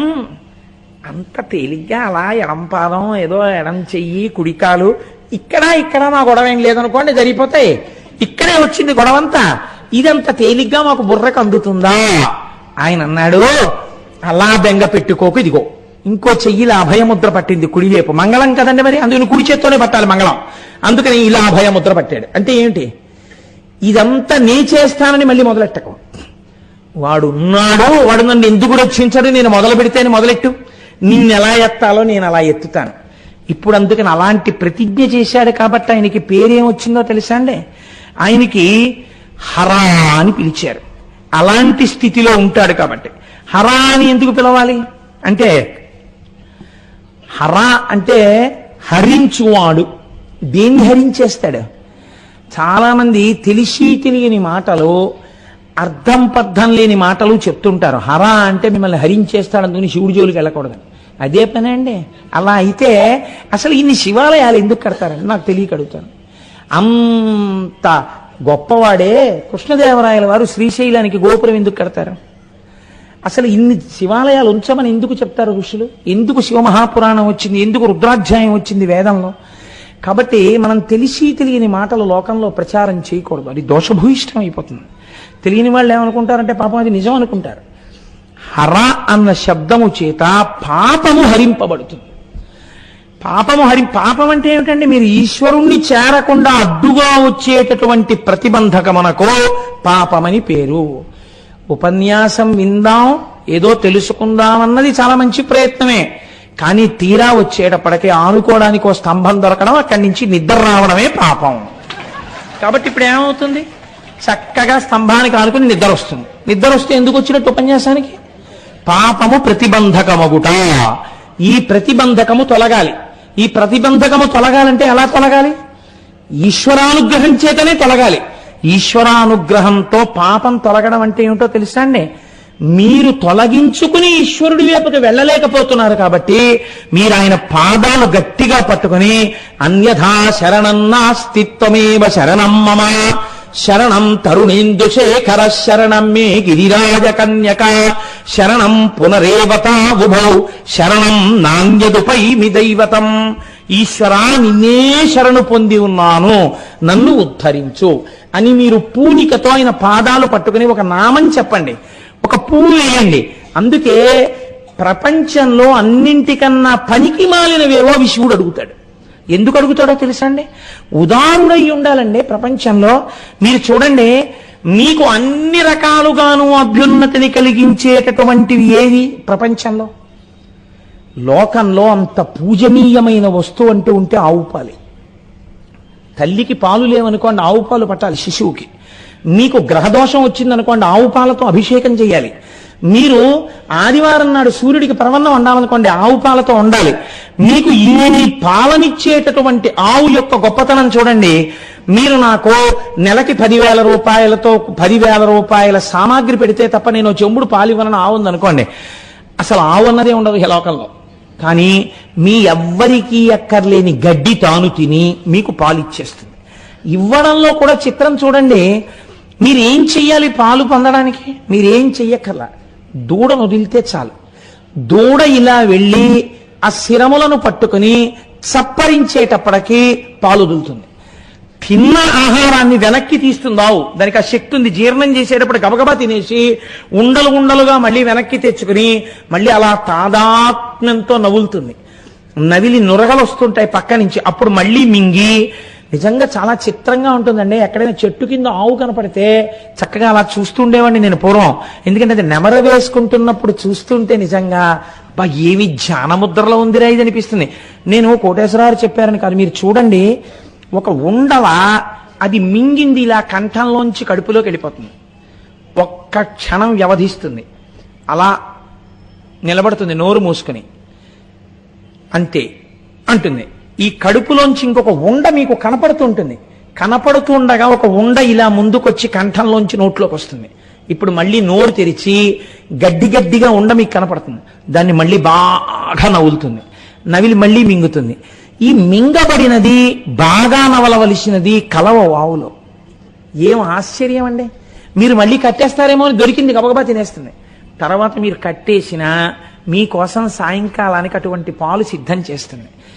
ఇలా దూడొచ్చి చప్పరిస్తే తిన్న ఆహారాన్ని వెనక్కి తీయగలిగిన ఆవు పాలని వెనక్కి తీయడం చేత కాదు, తీయది వెనక్కి. వీడొచ్చి పితికేస్తున్నాడని తెలిసినా మీరు ఇలా చల్లి నీళ్లు ఆ శిరాన్ని పట్టుకుని పిండేస్తుంటే పాలని మాత్రం వెనక్కి తీయదు, వదిలిపెట్టేస్తుంది అంతే. లోకమునందు మహోదయులైనటువంటి వారి యొక్క విషయాలన్నీ అలాగే ఉంటాయి. శివుడు కూడా అంతే.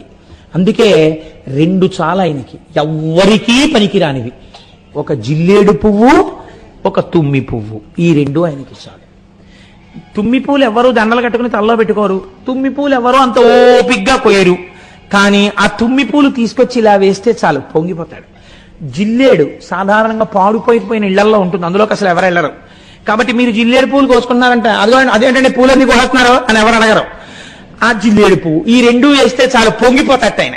అబ్బబ్బబ్బబ్బా ఎంత పూజ చేసేసావురా అంటట. కాబట్టి చాలా తేలిక వాటిని బుచ్చుకుని పెద్ద ఫలితాలను ఇస్తాను. ఎందుకు భయపడతావు? ఇది అభయముద్ర. అసలు అలా చేస్తానను చాలు. ఇలా ఓ తుమ్మి పువ్వు పట్టుకొచ్చి ఇలా ఓ పాదం మీద వెయ్యి చాలు, నిన్ను కౌగిలించేసుకుంటాను నా వాణ్ణని.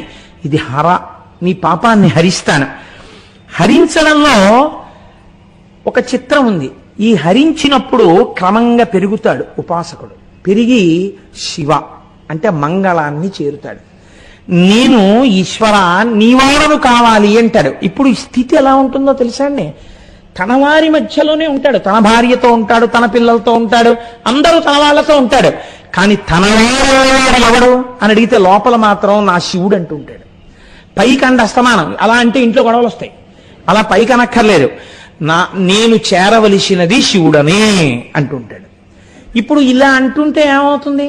భార్య భర్తని చేరడానికి ఎలా తపిస్తుందో తాను శంకరుణ్ణి చేరడానికి అలా తపిస్తాడు. అందుకే నాయిక నాయక భావనలతో కవిత్వాలన్నీ వచ్చాయండి.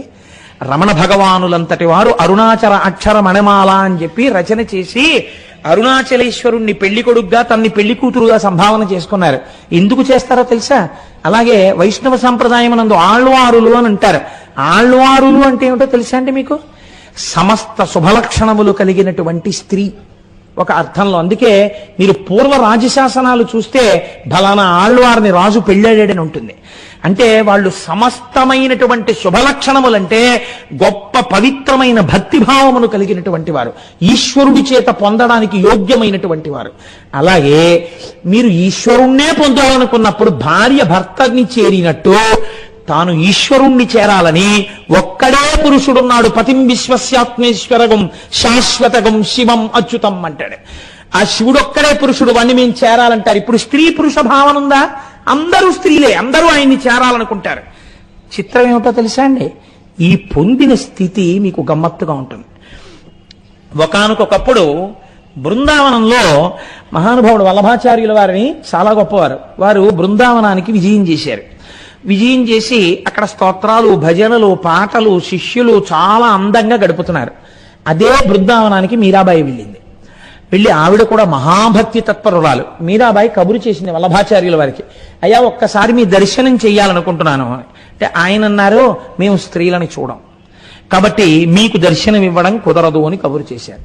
అంటే మీరాబాయి అంది, ఇప్పటి వరకు నేను లోకంలో ఒక్కడే పురుషుడు అనుకున్నాను, రెండో పురుషుడు బృందావనానికి వచ్చాడా అని కబురు చేసింది. కబురు చేస్తే వల్లభాచార్యుల వారు తెల్లబోయారు. ఏమిటి ఈ మాట అని అడిగారు. సమస్త జగత్తు పొందవలసినది కృష్ణుడిని ఒక్కడే, అందుకని నాకు తెలిసి కృష్ణుడు ఒక్కడే పురుషుడు, అందరూ ఆయన్ని చేరుతారు. కృష్ అంటే నిరతిశయ ఆనందం. అందుకే మీకు ఇందాక చెప్పా, కృష్ణుడన్నా శివుడన్నా అన్ని ఒక్కటే అని. ఇప్పుడు కొత్తగా వల్లభాచార్యులు వారు ఒక ఆయన వచ్చి, నేను పురుషుణ్ణి కాబట్టి స్త్రీని చూడండి అంటున్నారు, ఈయనకు ఇంకో పురుషుడు కూడా ఉన్నాడా బృందావనంలో అని అడిగాను అన్నారు. ఇప్పుడు వల్లభాచార్యులు వారి మాట విని, ఈ స్థాయి పొందినటువంటి తల్లినితో నేను ఇలా మాట్లాడడం పొరపాటు, నేనే ఆ తల్లిని చూడడానికి వస్తున్నానని మా మీరాబాయి గారి దర్శనానికి వల్లభాచార్యులు వారు వచ్చారు. ఈ స్థితిని పొందడం హర నుంచి శివని చేరడం, ఈ శివ దగ్గర నుంచి ఆనంద తాండవమూర్తిలోకి లయమైపోవడం, తాను ఆనందముగా మారిపోవడం. తాను ఆనందముగా మారిపోతుంటే ఇప్పుడు ఏమవుతుంది? అంత ఆనంద తాండవం చేసేవాడు ఎవరు? మీరు జాగ్రత్తగా ఈ ప్రశ్నకి జవాబు చెప్పండి. ఎవరు చేస్తున్నారు ఇది? అప్పుడు పంచకట్టుకు చేస్తున్నాడు, కానీ ఎవరు చేస్తున్నారు? దిగంబరుడు చేస్తున్నాడు. అంత ఆనందం. ఆయన బట్టే కట్టుకోడు. ఎందుకు కట్టుకోడో తెలుసా అండి? ఒకసారి భిక్షుకమూర్తిగా వచ్చారు ఆయన. అప్పుడు ఆయన బట్టలు లేకుండా వచ్చారు. ఎందుకు వస్తారు అంటే శరీర భ్రాంతి లేకపోవడాన్ని ఆనందం అంటారు. రమణుల గురించి మీరు విన్నారు కదా, అసలు ఇది ఒకటి ఉంది అని ఆయనకి తెలియదు. పుండుకి పుండు పుట్టింది అన్నారు ఆయన. అందుకని ఇది నేనేమిటి, ఇది నేను కాదు, నేను అంతటా నిండి ఉన్నాను, నాకు మరణం ఏమిటి, నా శరీరానికి మరణం ఉంది, నాకు మరణం లేదన్నారు. అటువంటి ఆత్మస్వరూపి అయినటువంటి ఆనంద తాండవమూర్తి యందు సాధకుడు కలిసిపోతే అప్పుడు ఏమవుతుంది? తానే నటరాజు అయిపోయాడు, తానే ఆనంద తాండవమూర్తి అయిపోయాడు. ఇప్పుడు ఇంకా ఆయనకి మళ్ళీ చావడం అన్నది ఉండా? ఇదే ఆఖరి చావు, శరీరానికి ఇదే చిట్ట చివరి చావు. ఇంకొకసారి చావడం. ఎందుకు చావడం? ఇంకొకసారి పుట్టడు కనుక. ఇది దేని వలన వస్తోంది మీరు బాగా గుర్తుపట్టండి. శివుడి యొక్క విశేషములు వేటిని మీరు సామాన్యంగా తీసుకోవడానికి ఉండవు. ఇది దేని వలన వస్తోంది? మీరు కేవలంగా ఒక నటరాజస్వామి వారి మూర్తిని పెట్టుకుని అష్టోత్తరం చేస్తాను, సహస్రం చేస్తాను, నటరాజస్వామి వారి మీద నేను పెద్ద పెద్ద స్తోత్రాలు చేస్తాను అంటే మీకు ఈ నటరాజ తత్వము ఆవిష్కరింపబడుతుందా? మీకు లోపల జీర్ణం అవుతుందా? జీర్ణము కాదు. ఇలా చూడాలన్న కోరిక పుట్టడమే చాలా కష్టం అండి. అసలు అలా తెలుసుకుని అలా చూడాలని కోరిక పుట్టినా అది నిలబడడం ఇంకా కష్టం. ఎందుకనంటే కింద నవ్వుతూ ఒకడు చచ్చిపోడు, బతికే ఉంటాడు కుడికాలు కింద. వాడు ఎప్పుడు లేచి పట్టేసుకుంటాడో మళ్ళీ తెలియదు. ఎప్పుడైనా మాయ మళ్ళీ పట్టేస్తుందంతే, పట్టేసి మళ్ళీ పడిపోతాడంతే కూపంలోకి. అలా ఎప్పుడు పడిపోతాడో తెలియదు. మీకు నేను ఒక ఉదాహరణ చూపిస్తాను, చాలా ఆశ్చర్యకరంగా ఉంటుంది. రావణాసురుడు శంకరుణ్ణి ప్రార్థన చేశాడు. నాకు ఎటువంటి శంకరుణ్ణి చూడాలనుందో తెలుసా అంటే వాడు అసాధ్యం కూడా వాడు పోనీ ఏదో శివలింగంలా చూడాలనుంది, లేకపోతే కూర్చున్నవాడిని చూడాలనుంది అని వాడు అడగలేదు. నాకు జటాటవీగల జల ప్రవాహ పావిత స్థలే గళేవలంబ్యలంబితాంబుజంగ తుంగమాలికాం ఢమఢమఢమఢమన్నినాదమడ్డవర్వయం చకార చండ తాండవంతనోతున శివ శివం జటాకటాహ సంభ్రమ భ్రమన్నిలింప నిర్జరీ విలోల వీచి వల్లరీ విరాజమానమూర్ధని ధగద్ధగద్ధగజ్వలల్లలాట పట్టపావకే కిశోర చంద్రశేఖరే రతి ప్రతిక్షణం మమ ధరాధరేంద్రనందిని విలాస బంధు బంధుర స్ఫురద్దిగంత సంతతి ప్రమోదమాన మానసే కృపాకటాక్షధోరణి నిరుద్ధదుర్ధరాపతి క్వచిద్దిగంబరే మనో వినోదమేతుమస్తుని జటాభుజంగ పింగళ స్ఫురత్మణామణి ప్రభా కదంబ కుంకుమద్రవ ప్రలిప్త దిగ్వధూముఖే మదాంద సింధుర స్ఫురత్తదుత్తరీయ మేదురే మనోవినోదమద్భుతం బిభర్తుభూత భర్తరి సహస్రలోచన ప్రభృత్య శేషలేఖ శేఖర ప్రసూనధూళిధోరణి విధూసరంగ్రిపీఠభూ భుజంగరాజమాలయా నిబద్ధజాట జూటక శ్రియైచరాయదాయతాం చకోర బంధుశేఖర లలాట చత్తరజ్వలద్ధనంజయ స్ఫులింగబాని పీత పంచసాయకన్నమన్నిలింపనాయకం సుధామయూఖలేఖయా విరాజమాన శేఖరం మహాకపాలి సంపదే శిరోజటాలమస్తున కరాల పాల పట్టికా ధగద్ధగద్ధగద్ధగజ్వలల్లలాట పట్టపావక ధనంజయాధరీకృత ప్రచండ పంచసాయకే ధరాధరేంద్ర నందినీ కుచాగ్ర చిత్ర పత్రక ప్రకల్పనైక శిల్పిని త్రిలోచనేమతిర్మమ నవీన మేఘమండలీ నిరుద్ధ దుర్ధరాపది కుహూనిషీదినీతమ ప్రబద్ధ కందర నిలింప నిర్జరీధర స్తనోతు కృత్తి సింధుర కళానిధాన బంధుర శ్రీయం జగద్దురంధర అంటూ అగర్వ సర్వమంగళా కళాకదంబ మంజరీరస ప్రవాహ మాధురీ విజృంభణా మధువ్రతం స్మరాంతకం పురాంతకం మఖాంతకం గజాంధకాంతకాంతకం తమంతకాంతకం భజే పృషద్విచిత్రకల్పయో భుజంగముక్తికస్రజో గరిష్టరత్నలోష్టయో సుహృద్ది పక్షపక్షయో తృణారవింద చక్షుషో మహామహీ మహేంద్రయో సమప్రవర్తయన్ మనః కదా సదాశివం భజే. అటువంటి వాణ్ణి కదా నిలింప నిర్జరీని కుంజకోటరే వసన్ విముక్త దుర్మతి సదాశిరస్తి మంజలింవాన్ విముక్తలోలలోచనల్లలాటపాల లగ్నక శివేతి మంత్రముచ్చర సదాసుఖీ భవామ్యాం ఇమం హి ఏవ నిత్యమేవ ముక్తముత్తమం స్తవం పఠన్ స్మరన్ భ్రువన్నరో విశుద్ధిమేతి సంతతం హరే గురౌ సుభక్తియాసు యాతి నాన్యధంగతిం విమోహనం విదేహినం సుశంకరస్య చింతనం అన్నాడు. ఇంత చెప్పి జటాకటాహ సంభ్రమ భ్రమన్నిలింప నిర్జరి ఆనంద తాండవం చేస్తున్నప్పుడు ఆ జటాజూటంలో ఉన్నటువంటి గంగ బింది తిరుగుతున్నప్పుడు నీళ్లు ఎలా తిరుగుతాయో అలా తిరుగుతూ పైకి చిప్పిల్లుతున్నవాణ్ణి, జటలు అటు ఇటు ఊగిపోతున్నవాణ్ణి, ఆయన శరీరమును ఆశ్రయించి నిలబడలేక జారిపోతూ శరీరాన్ని గట్టిగా కరిచి పట్టుకున్న పావులున్నవాణ్ణి, ఆనంద తాండవం చేస్తున్నప్పుడు వేదికంతా భస్మతో నిండిపోయేటట్టుగా జలజలా రాలిపోతున్నటువంటి వాణ్ణి, పక్కన అమ్మవారు కూడా చూస్తూ నిలబడలేక సంతోషంతో లేచి తల్లి కూడా నాట్యం చేస్తుంటే జగత పితరం వందే అని ఇద్దరూ కలిసి చేస్తున్నటువంటి తాండవమున్న మూర్తిని ఏనాడు నేను గంగా తీరంలో స్నానం చేసి సైకతంలో కూర్చుని రెండు చేతులు శిరస్సు మీద పెట్టి కదా నిలింప నిర్జరీని కుంజకోటరే వసన్ విముక్త దుర్మతి సదాశిరస్తమంజలింవాన్ నేను లోపల పంచాక్షరి మహామంత్రం చేస్తూ అలా చూస్తుంటే నాకు వారణాసి శిఖర గోపురముల మీద నుంచి 3 నేత్రములు కలిగినటువంటి ఆ ఆనంద తాండవమూర్తి అయిన శంకరుడు నాకెన్నడూ దర్శనమిస్తాడో నేను ఉవ్విళ్ళూరుతున్నాను, నాకు శంకరుడు గురువయ్యిట్లు దర్శనమిచ్చుగాక అని స్తోత్రం చేశాడు. ఇంత స్తోత్రం చేసినటువంటి రావణాసురుడు అలా నిలబడగలిగాడా? మీరు ఆలోచించండి. మీరు విన్నారు కదా జ్యోతిర్లింగాన్ని, రానా వెంట లంకకన్నాడు. ఏమైపోయింది మరి ఈ స్తోత్రం? అంటే అంతలో కమ్మింది మాయ. అడగడం కాదు, అడిగినవాడు నిలబడడం కూడా చాలా కష్టం. ఆ నిలబడడానికి శివానుగ్రహము ఉండి తీరాలి. శివానుగ్రహము కలిగిందా ఆయనే నడిపిస్తాడు. ఈ నడిపించడం అన్నది ఎంత చిత్రంగా ఉంటుందో తెలుసా అండి. శాస్త్రంలో పూర్వకాలంలో ఋషులు కర్మఠులై ఉన్నారు. కొంతకాలం కర్మఠులై ఉండడం అంటే వాళ్ళకి నమ్మకం ఏమిటంటే కేవలం కర్మ చేస్తే చాలు, ఫలితం వచ్చేస్తుంది. నేను మీకు చెప్పాను కదా, నటరాజస్వామి ముందు కూర్చుని పూజ చేసేస్తే నటరాజ తత్వము మీకు తెలిసిపోతుందా? మీరు ఆనంద తాండవమూర్తిగా మీరు మారగలరా? మీరు మారలేరు. మీరు ఎప్పుడు మారగలరు? మీరు దాని తత్వాన్ని తెలుసుకుని మీ యొక్క యథార్థ స్వరూపాన్ని తెలుసుకుని మాయ ఏమిటో తెలుసుకుని గురుముఖత జ్ఞానాన్ని పొందితే అప్పుడు మీరు ఈశ్వరుడు యందు ప్రవేశించేటటువంటి అదృష్టం కలుగుతుంది. మీ స్వస్వరూప భాష కలిగి మీరు ఈశ్వరుడిగా నిలబడగలరు. ఇది కలగడానికి కేవల బాహ్య పూజ సరిపోతుందా? సరిపోదు. అలాని మానేయవచ్చా? మానేయకూడదు. ఇప్పుడు ఎక్కడ ఇబ్బంది వస్తుందంటే కేవలము బాహ్య పూజ ఈ స్థితిని అందించగలదు అనుకుని మొదలు పెడితే అది ఆ స్థాయిని మీకు అందించలేదు. ఇప్పుడు దోషం ఎక్కడొస్తుందంటే పూజ చెయ్యడంలో దోషం లేదండి. జ్ఞాని కూడా పూజ చేస్తాడు, హాయిగా చేయొచ్చు, తప్పేం లేదు.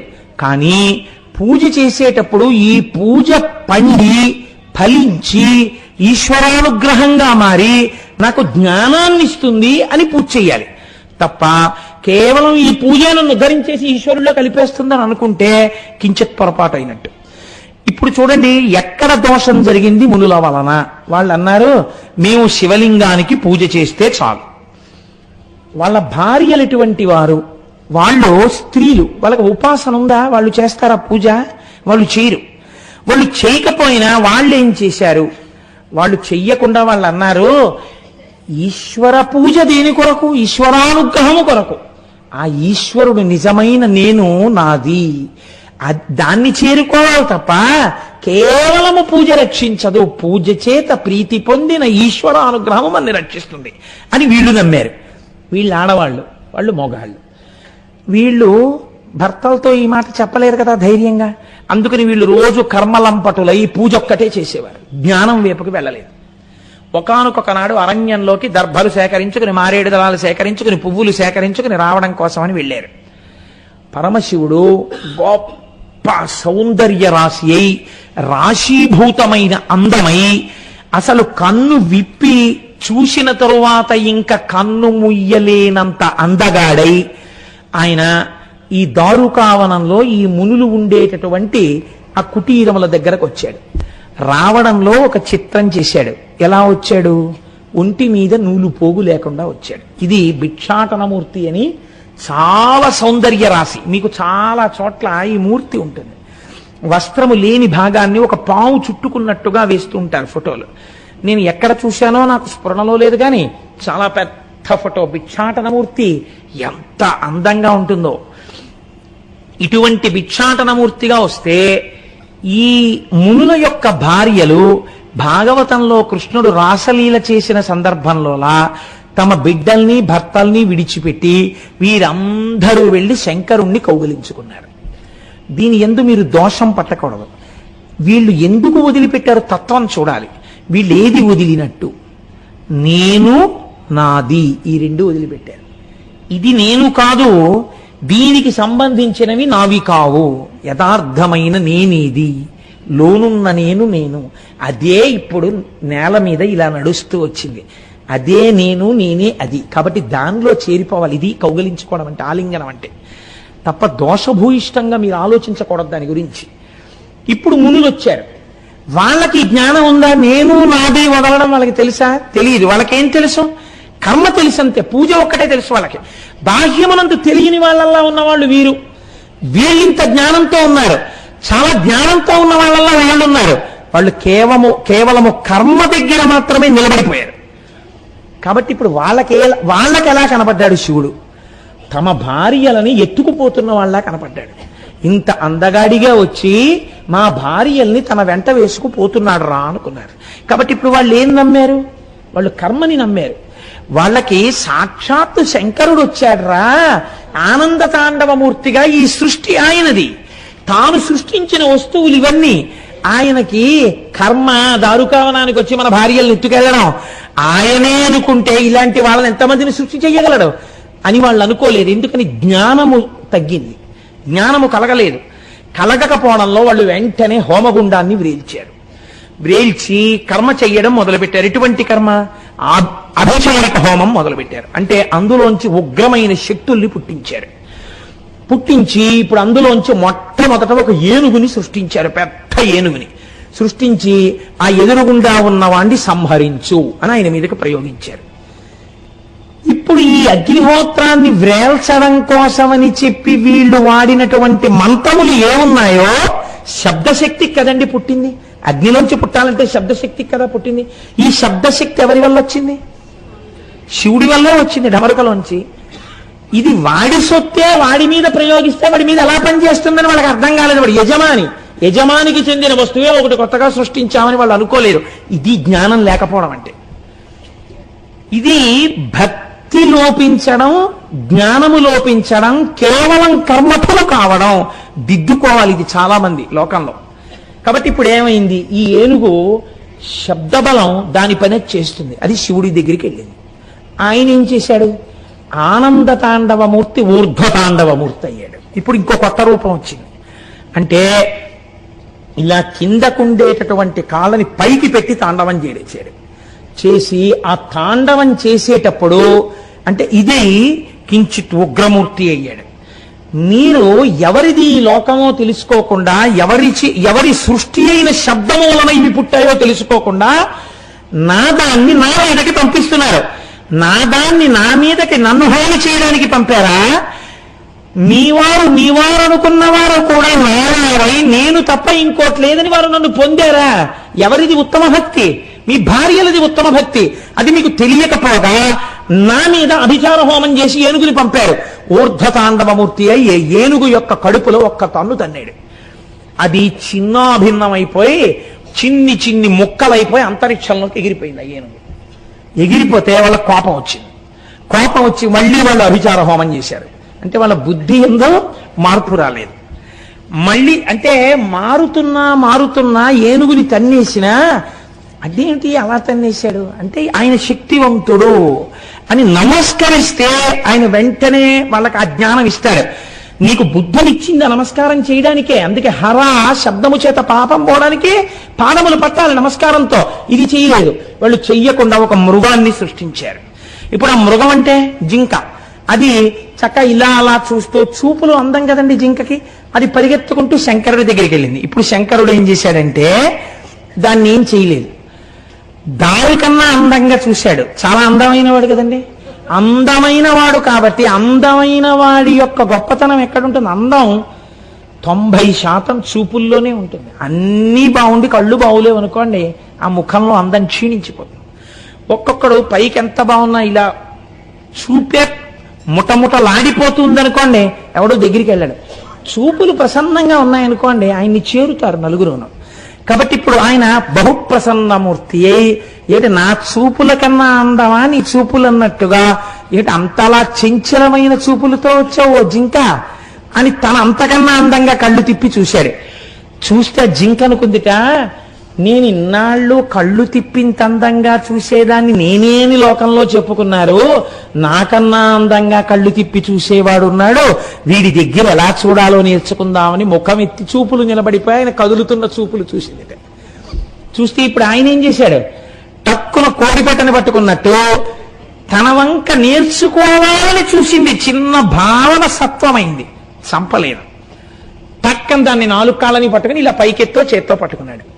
మీరు చెప్తున్నారు కదండి రోజు, ధవలవపుషం ఇందోరమండలే సన్నివిష్టం భుజగవలయహారం భస్మదిగ్ధాంగమీశం మృగల పరశుపాణిం.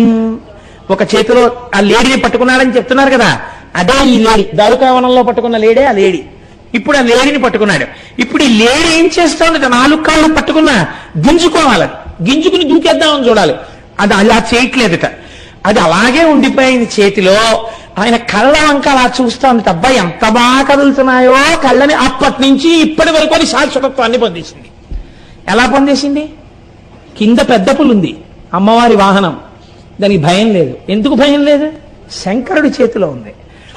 శంకరుడి చేతిలో ఉన్న ఏనుగు ఎందుకు పేలిపోలేదు? శంకరుడి చూపులు చూడడంలో మగ్నం అయిపోయి ఆనందాన్ని పొందుతూ ఆయన్ని చూస్తోంది. అలా చూస్తోంది కనుక శంకరుడు దాని జోలికి వెళ్ళలేదు, అలా చేత్తో పట్టుకున్నాడు. ఇందులో చాలా రహస్యాలు ఉంటాయండి. అందుకే హృదయ కమల మధ్య సంతతం చింతయామి అంటారు. జింకని పట్టుకున్నాడు. ఇప్పుడు వాళ్ళు ఏం చేశారు? అన్నన్నన్నన్నా మనం ఇంత జింకని ప్రయోగిస్తే ఆయన పట్టేశాడు రా అని, ఈ మృగం కాదు మనం ఇంకొకటి విడిచిపెడదామని ఒక పెద్ద పులిని సృష్టించారు. ఆ పెద్ద పుల్లని ఆయన మీదకి విడిచిపెట్టారు. ఆయన ఏం చేశాడు? ఒక్క గుద్దు గుద్ది పగలగొట్టి దాని చర్మాన్ని ఊడదీసేసి దాన్ని తీసి వల్లవాటుకొక్కటి కట్టుటకొక్కటి వస్త్రార్థమిచ్చితి ఈశ్వర నీకు. మొన్న మానస పూజలో విన్నారు కదా, ఆ ఏనుగు తోలు కట్టుకున్నాడు, ఈ పులి చర్మం తీసి పైన వల్లవాటుగా ఉత్తరీయంగా కట్టుకున్నాడు. కట్టుకుని కూర్చున్నాడు. కూర్చునేటప్పటికీ వీళ్ళు చూశారు, అన్న ఇంకా మనం ఈయనేం చేయలేనురా, మనం చేసిన అభిచార హోమాలన్నీ పాడైపోయాయి, ఈయన ఇలా ఉన్నాడేమిట్రా మనిషి అని వెళ్ళప్పుడు నమస్కారం చేశాడు. చేస్తే ఈ మునులందరికీ ఆయన తత్వబోధ చేశాడు. అప్పుడు ఇది కాదురా అబ్బాయి, మీరు తెలుసుకోవలసినది ఆనంద తాండవమూర్తి అంతమే చేరిపోవడం ప్రయోజనం. దానికి కేవల కర్మ కాదు, కర్మ జ్ఞానమునకు ఆలంబనం కావాలి. జ్ఞానమును పొందడానికి కర్మ చెయ్యాలి తప్ప కేవల కర్మ మిమ్మల్ని ఉద్ధరిస్తుందని చెయ్యరాదు. అది నువ్వు తెలుసుకో. అందుకేనండి సత్యనారాయణ స్వామి వారి వ్రత కథ అలా వెళ్ళడానికి కారణం అదే. మీరు చూడండి, ముందు నమ్మకం లోకంలో శాస్త్రం మీద ఎవరికి ఉండాలి? బ్రాహ్మణుడికి ఉండాలి, చదువుకునేవాడు వాడు కాబట్టి ముందు ఎవరు చేశారు సత్యనారాయణ వ్రతం? బ్రాహ్మణుడు చేశాడు. బ్రాహ్మణుడు చెయ్యగానే వాడికి ఐశ్వర్యం వచ్చింది. ఇప్పుడు అది ఎవరు చూశారు? సమాజంలో అట్టడుగున ఉన్నటువంటి ఒక కట్టెల మోపులు అమ్ముకునే వ్యాపారి చూశాడు. ఆయన కట్టెల మోపు అక్కడ పెట్టి ఆ వ్రతాన్ని అలా చూసి ప్రసాదం తిని, అయ్యా నేను చేసుకోవాలి, నాకు చేసుకోవాలని ఉందండి అన్నాడు. నువ్వేం చేయగలవు అన్నాడు ఆ బ్రాహ్మణుడు. అనలేదు. ఇది ఎలా చేసుకోవచ్చో కల్పం అంతా చెప్పి, ఇంకొక మాటలో చెప్పాలంటే ఈయనే చేయించినట్టు. ఇప్పుడు ఆయన ఏమయ్యాడు? ఆయన కూడా వైభవాన్ని పొందేశాడు. మధ్యలో క్షత్రియుడు రాజు, ఆయన ఏం చేశాడు? ఆయన వ్రతం చేసి ఆయన సంతానాన్ని పొందాడు. బ్రాహ్మణ బోధ చేత రాజుకి వేదమునందు విశ్వాసం కలగాలి, ఆయన అభ్యున్నతిని పొందాడు. కొంచెం అటూ ఇటూగా అనుమానంతో భగవంతుడితో బేరాలాడి వ్యాపారాలాడినటువంటి వాడు ఎవరున్నాడు? ఆయన ఏం చేశాడు? సంతానం కలిగితే చేస్తానన్నాడు. సంతానం అన్నాడు కానీ మగపిల్లాడు అనలేదుగా. ఈశ్వరుడు ఆడపిల్లనిచ్చాడు.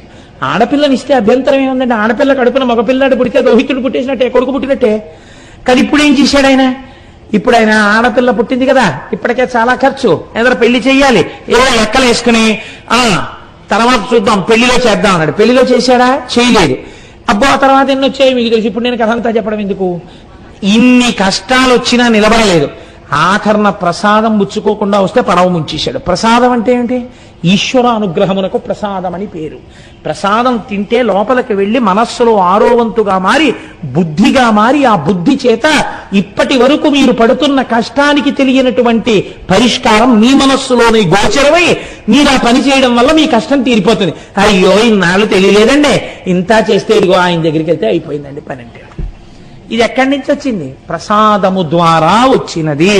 అందుకే మన సనాతన సంప్రదాయమునందు పులిహార లోపలికి తీసుకెడుతుంటే కళ్ళకద్దుకోరు, నైవేద్యం పెట్టి బయటికి తీసుకొస్తే కళ్ళకద్దుకుని నోట్లో వేసుకుంటాం. ప్రసాదం అంటే ప్రసాదమే మనకి. అంతేకాని ఈశ్వరుడు తిన్నాడా అండి, ఎందుకు పెట్టడం అండి, ఇలాంటి వెర్రి మాటలు చేతకాక ఋషులు పెట్టలేదు నైవేద్యాన్ని.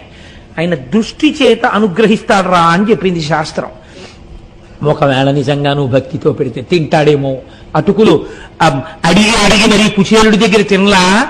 మీకు నేను ఒక యథార్థం చెప్తున్నానండి, మీరు పూనికతో నైవేద్యం పెట్టండి, అనుకోకుండా మీ ఇంటికి ఆ రోజున ఎవరో ఒకరు వచ్చి తింటారు ప్రసాదం. ఖచ్చితంగా జరుగుతుంది. ఈశ్వరుడు ఢమరుకా అవన్నీ పట్టుకుని వచ్చేయక్కర్లేదు, ఎవరి రూపంలోనో వస్తాడు. మీకు ప్రసాదం ఈయనకి ముందు పెడదామనిపిస్తుంది. ఇంత పళ్ళెంలో పెడతారు, అబ్బా కోటేశ్వరాలు మంచి వేళకు వచ్చానండి, ఎంత అదృష్టం అండి వాళ్ళకు ప్రసాదం దక్కింది అని ఆయన ప్రసాదం ఆయనే కళ్ళకత్తుకుని నోట్లో వేసుకుంటాడు. అది ఆయనే ఈయనగా వచ్చాడని మీరు గుర్తించాలి. ఈశ్వరుడు అలా వచ్చి స్వీకరించి మీకు వ్రతఫలాన్ని ఇస్తాడు ఒక్కొక్కసారి. కాబట్టి ఈ కర్మ జ్ఞానమునకు దారి తీయాలి. మీకు మీ ఎడల అలా జరగలేదు. జరగకపోవడం దీనికి అంతటికీ కారణమైందని స్వామి ఇప్పుడు వీటిని తీసుకుని తాను చేతులలో ఆభరణములుగా ధరించారు. ఎందుకు ఇవి ధరించాలి? ఏదో ఋషులు ప్రయోగించింది, ఇప్పుడు ఎందుకంటే అవన్నీ పట్టుకుని అప్పటి నుంచి ఇప్పటి వరకు అలా కూర్చోవడం. ఎవరో ఏదో ప్రేమతో నాకు ఏదో ద్రాక్షపండు అరటిపండు ఇచ్చారనుకోండి, పోనీ అవి ఏదో కారు దాకా పట్టుకెళ్ళి ఇంటికి పట్టుకెళ్తే బాగుంటుంది. మీరు రేపు పొద్దున్న ఏదో పని మీద మా ఇంటికి వచ్చేటప్పుడు కూడా నేను అలాగే అరటిపండు పట్టు కూర్చున్నాను అనుకోండి, ఏమంటే ఎందుకంటే అలా పట్టు కూర్చున్నారు, పోనీ తింటే తినాలి లేకపోతే పక్కనెట్టాలి, అదేంటి అరటిపళ్ళు పట్టు కూర్చోరా ఎందుకని అడగరు నన్ను. అబ్బో నాకు ఆ అరటిపళ్ళు ఎంత ప్రీతితో ఇచ్చారో నండి ఆవిడ ముఖం చూస్తే ఎంత భక్తితో ఇచ్చారో, అందుకని కాదని లేక నిద్ర మానేసి ఇలాగే అరటిపళ్ళు అట్టు కూర్చున్నానని అనుకోండి, మూర్ఖుడు ఆవిడ అరటిపళ్ళు పట్టు కూర్చోరా అంటే అనరు మీరు నన్ను. మరి శంకరుడు ఏమిటి అప్పుడు ఎప్పుడో ఋషులు ప్రయోగించారా దారుకావనంలో, ఇప్పటికీ అలా పట్టు కూర్చున్నాడా, ఎందుకంటే ఆ పట్టు కూర్చోవడం అంటే తత్వ పరిశీలనం చేసి చెప్పగలిగినటువంటి శంకరుడు శంకరాచార్యుల వారిగా వచ్చాడు. మళ్ళీ ఆయనకేగా తెలియాలి ఎందుకు పట్టుకున్నాడో, అరటిపళ్ళు ఎందుకు పట్టుకున్నానో అసలు రహస్యం చెప్పవలసిన వాడికి నేనేగా చెప్పవలసింది. అలా గురువు రూపంలో అదే శంకరుడు వచ్చాడు. మళ్ళీ వచ్చి ఎందుకు పట్టుకున్నాడో ఇప్పుడు శంకరాచార్యుల వారిగా శివానంద లహరిలో చెప్పాడు. ఆయన ఎక్కడ చెప్పారు? కరలగ్నము మృగ కరేంద్రభంగో ఘన శార్దూల విఖండనోస్తజంతు గిరిశో విశదాకృతిశ్చ చేతః కుహరే పంచముఖోస్తి మే కుతో భైః అని ఒక శ్లోకాన్ని రచన చేశారు.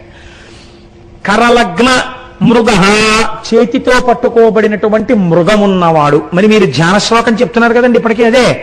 ఈ మృగమునకు అర్థం ఏమిటో తెలుసండి, ఇది చించలమై ఉంటుంది. జింక లేదా లేడీ ఎప్పుడూ కూడా ఇలా పరిగెడుతుంది, ఆగుతుంది, చూస్తుంది, పరిగెడుతుంటుంది. భీతహరిణ అంటారు.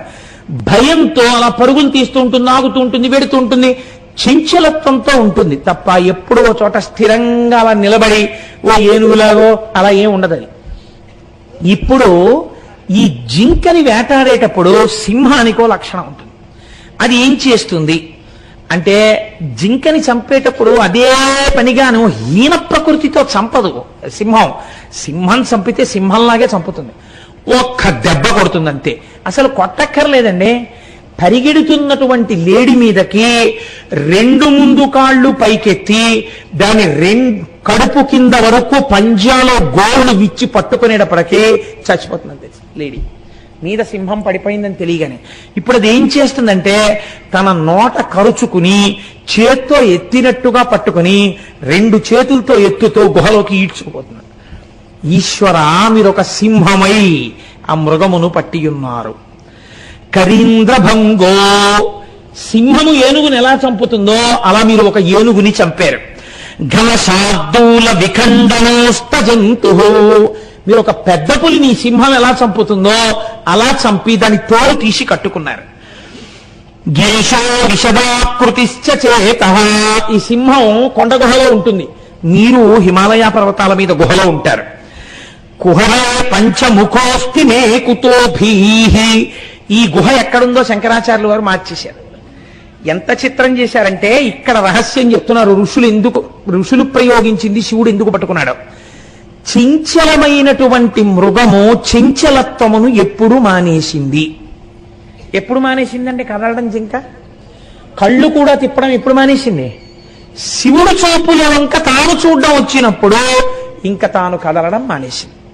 మానేసి చక్కగా ఆయన చేతిలో తన 4 కాళ్ళు ఉండిపోతే అలా చూస్తోంది. శంకరుడి కన్నుల వంక చూడడం నేర్చుకుంది. నీ మనస్సనబడేటటువంటి చంచలమైన మృగము కూడా అటు ఇటు తిరగడం ఎప్పుడు మానేస్తుందో తెలుసా? నువ్వు కూడా శివుడి పాదముల దగ్గర చేరినప్పుడు సింహమనబడేటటువంటి పరమశివుడు ఆ లేడి యొక్క 4 కాళ్ళని కలిపి పట్టుకున్నప్పుడు ఆయన కన్నుల వంక చూడని నీకు అలవాటైపోతే, శివుడి ముఖమండలాన్ని చూడడం నీకు అలవాటైతే, శివుడికి ఏమని వేశారు పేరు? పంచముఖోస్తి. పంచముఖం అన్నారు. పంచముఖం అంటే 5 ముఖాలు ఉన్నది, 5 ముఖాలు ఉన్నవాడు శివుడు. ఇక్కడ పంచముఖం అంటే వెడల్పైన ముఖం ఉన్నది అని. సింహానికి ముఖం చాలా వెడల్పుగా ఉంటుంది, శరీరం చాలా సన్నగా ఉంటుంది, నడుము చూడండి సన్నగా ఉంటుంది. అందుకే మనం పంచపాత్ర అంటాం. పంచపాత్ర పట్టారా సంధ్యావందనం చేసుకుంటానంటారు. పంచపాత్ర అంటే ఏమిటి? పైన వెడల్పుగా ఉంటుంది, ఇలా సన్నగా ఉండి కిందకి సన్నగా ఉంటుంది. ముఖం పంచ అంటే విశాలంగా ఉంటుంది కాబట్టి పంచాస్యము పంచపాత్ర. ఇలా విశాలమైనటువంటి ముఖమున్నటువంటి శంకరుడి ముఖాన్ని చూడడం వచ్చినటువంటి జింక చలనము లేకుండా ఆగినట్టు, ఎప్పుడూ చంచలత్వాన్ని పొందినటువంటి మనస్సు చంచలత్వమును విడిచి స్థిరత్వాన్ని పొందేది ఎప్పుడు? శంకరుణ్ణి చూడ్డం వచ్చినప్పుడు. ఇప్పుడు నువ్వు ఆయన్ని పట్టుకోవడానికి వచ్చి నిలబడి ఒక్కసారి అలా చూస్తే, ఇదొక్కటి నువ్వు చూస్తే చాలు, ఆయనే పట్టుకుని ఇలా తన చేతిలో పట్టుకుంటాడు. ఇంకా నువ్వు అది చూస్తూ ఉండిపోతావు అంతే. ఆ చూపుల ఆనందాన్ని పొందుతూ ఆనంద తాండవమూర్తిలో ఒక మృగం కలిసిపోయింది. నువ్వు కూడా ఒక్కసారి ఆయన వైపుకు పరిగెత్తాలి, మృగం పరిగెత్తినట్టు. ఆయన వైపుకు నీ మనస్సు పరిగెత్తి ఆయన పాదములు పట్టుకునే ప్రయత్నం నువ్వు చేస్తే, ఒక నామం చెప్తే, ఒక తుమ్మి పువ్వు వేస్తే, ఒక బిల్లదయం వేస్తే, ఒక జిల్లేడు పువ్వు వేస్తే, ఒక శివాష్టోత్తరం చెప్తే, ఒక శరణాగతి చేస్తే ఆయన నిన్ను పట్టుకుంటాడు. ఇప్పుడు నువ్వేం చేస్తావు? ఆయన చూపులతో నీ చూపులు కలిసి అలా ఉండిపోతావు అంతే. కాబట్టి ఈశ్వర మాకు బోధ చేస్తున్నావు, అందుకు పట్టుకున్నావు ఆనాటి నుంచి ఈనాటి వరకు మృగాన్ని. మరి అటువంటి వాడివి కరీంద్రభంగో, ఏనుగుని మాత్రం చంపేశామే.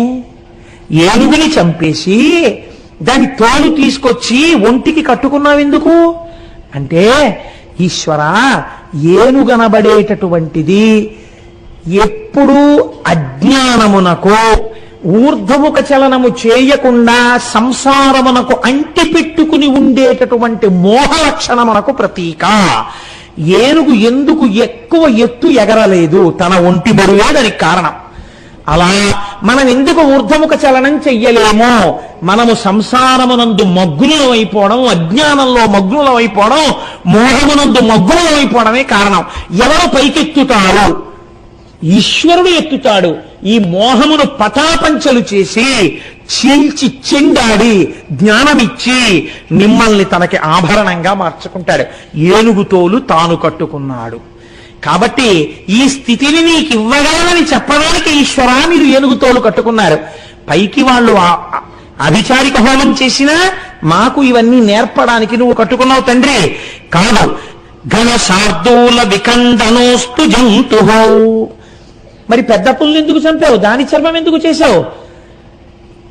భేదభావం అనేటటువంటి అజ్ఞానమునకు ప్రధానమైనటువంటిది ఏది ఉన్నదో ఆ భేదభావమును తొలగించడమే పులిని చంపుట.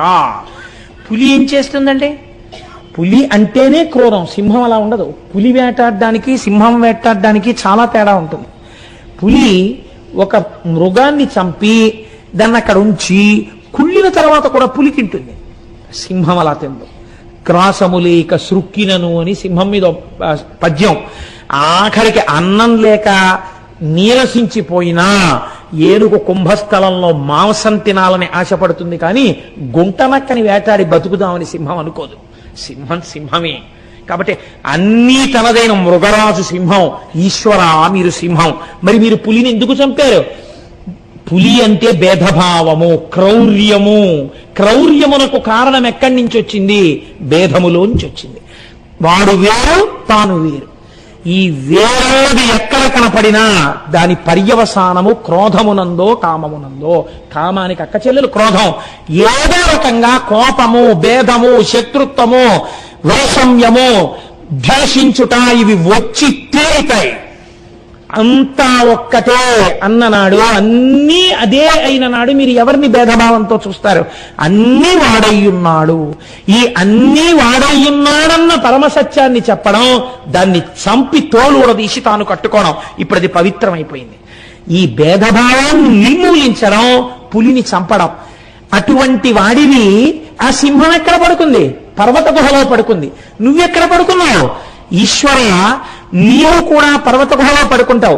నువ్వు పడుకున్నటువంటి పర్వత గుహ ఎక్కడున్నదో తెలుసా?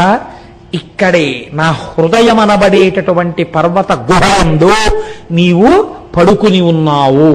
పడుకుని నువ్వు నోరు తెరిచి ఇలా రెండు పాదాలు ముందుకేసి నువ్వు నోరు తెరిచి నాల్క జాపి నువ్వు అలా చూస్తూ ఉంటే ఈ పులి కాని, ఈ మృగం కాని, ఈ ఏనుగు కాని ఇవి ఏమైనా పనికొస్తాయా? పంచముఖోస్తి మే కుతో భీహి. ఇంకా నాకు భయం ఎందుకు? ఇప్పుడు నాకు భయం ఎక్కడుంది? ఇప్పుడు నాకు భయం లేదు. ఏమిగా ఉన్నదొక్కటే పదార్థం, ఏకమేవా అద్వితీయం బ్రహ్మ, పూర్ణమైన అద్వైత స్థితి. కాబట్టి ఇప్పుడు భయం ఎందుకు? ఈశ్వరుడు ఇక్కడే ఉన్నాడు. ఈ పూనికకి ఆలంబనం ఎక్కడ కుదరాలి? భక్తి ఎందు కుదరాలి. హరుడిగా పాప విమోచనానికి మీరు ఆయన పాదాలు పట్టుకోవాలి. ఈ పాదాలు పట్టడం కూడా మనకి చేత కాదని ఎంత వ్యంగ్యధ్వనితో నేర్పారండి శంకరాచార్యులు వారు. పరమేశ్వర తత్వమునందు ఒక ఆశ్చర్యకరమైన లక్షణం ఉంటుంది. మీరు తెలిసి పెట్టుకోండి, తెలియక పట్టుకోండి. ఒక కర్పూరం ప్యాకెట్ మీరు జేబులో వేసుకున్నారు, అది చాలాసేపు మీ జేబులో ఉంది, తర్వాత కర్పూరం ప్యాకెట్ తీసేశారు. కానీ ఈ జేబులోంచి ఏ వాసన వస్తుంది? కర్పూరం వాసనే వస్తుంది. అలాగే మీరు తెలిసి పట్టుకోండి, తెలియక పట్టుకోండి, ఈశ్వరుడు మీకు ఏది నశించదో దాన్ని ఇచ్చే ప్రయత్నమే చేస్తాడు ఇప్పుడు. అందుకనే చూడండి, మీరు ఒక అష్టోత్తరాన్ని తెలిసో తెలియకో నామం పలికారనుకోండి, ఫలితం ఇస్తాడు. ఈశ్వరుడు పలకడానికి నోరు ఇచ్చాడు, పలకనని నువ్వు భీష్మించు కూర్చుంటే నీ చేత పలికిస్తాడు అనుకుంటున్నావా? పలకడం నీ బాధ్యత. నువ్వు పలకను అంటే, నువ్వు పలకకుండా కూర్చుంటే పతనము నీది. ఈశ్వరుడు ఇచ్చిన నోరు దుర్వినియోగం అయిపోయింది, నువ్వు పాడైపోతున్నావేమో, ఈశ్వరుడికి ఏం బాధ లేదు. కాబట్టి హరా ముందు పట్టుకోవాలి. ఈ పట్టుకోవడంలో మీరు వెటకారంతో పట్టుకోండి.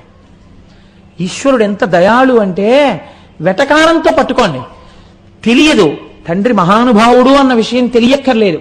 తెలియకుండా పసిపిల్లవాడు ఏం చేశాడు?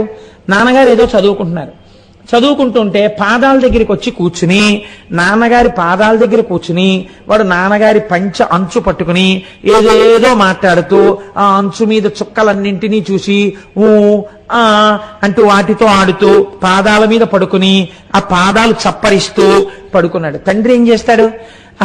వాడు పడుకుంటే పడుకున్నాడులే, పాదాల మీద నూరుకుంటాడా?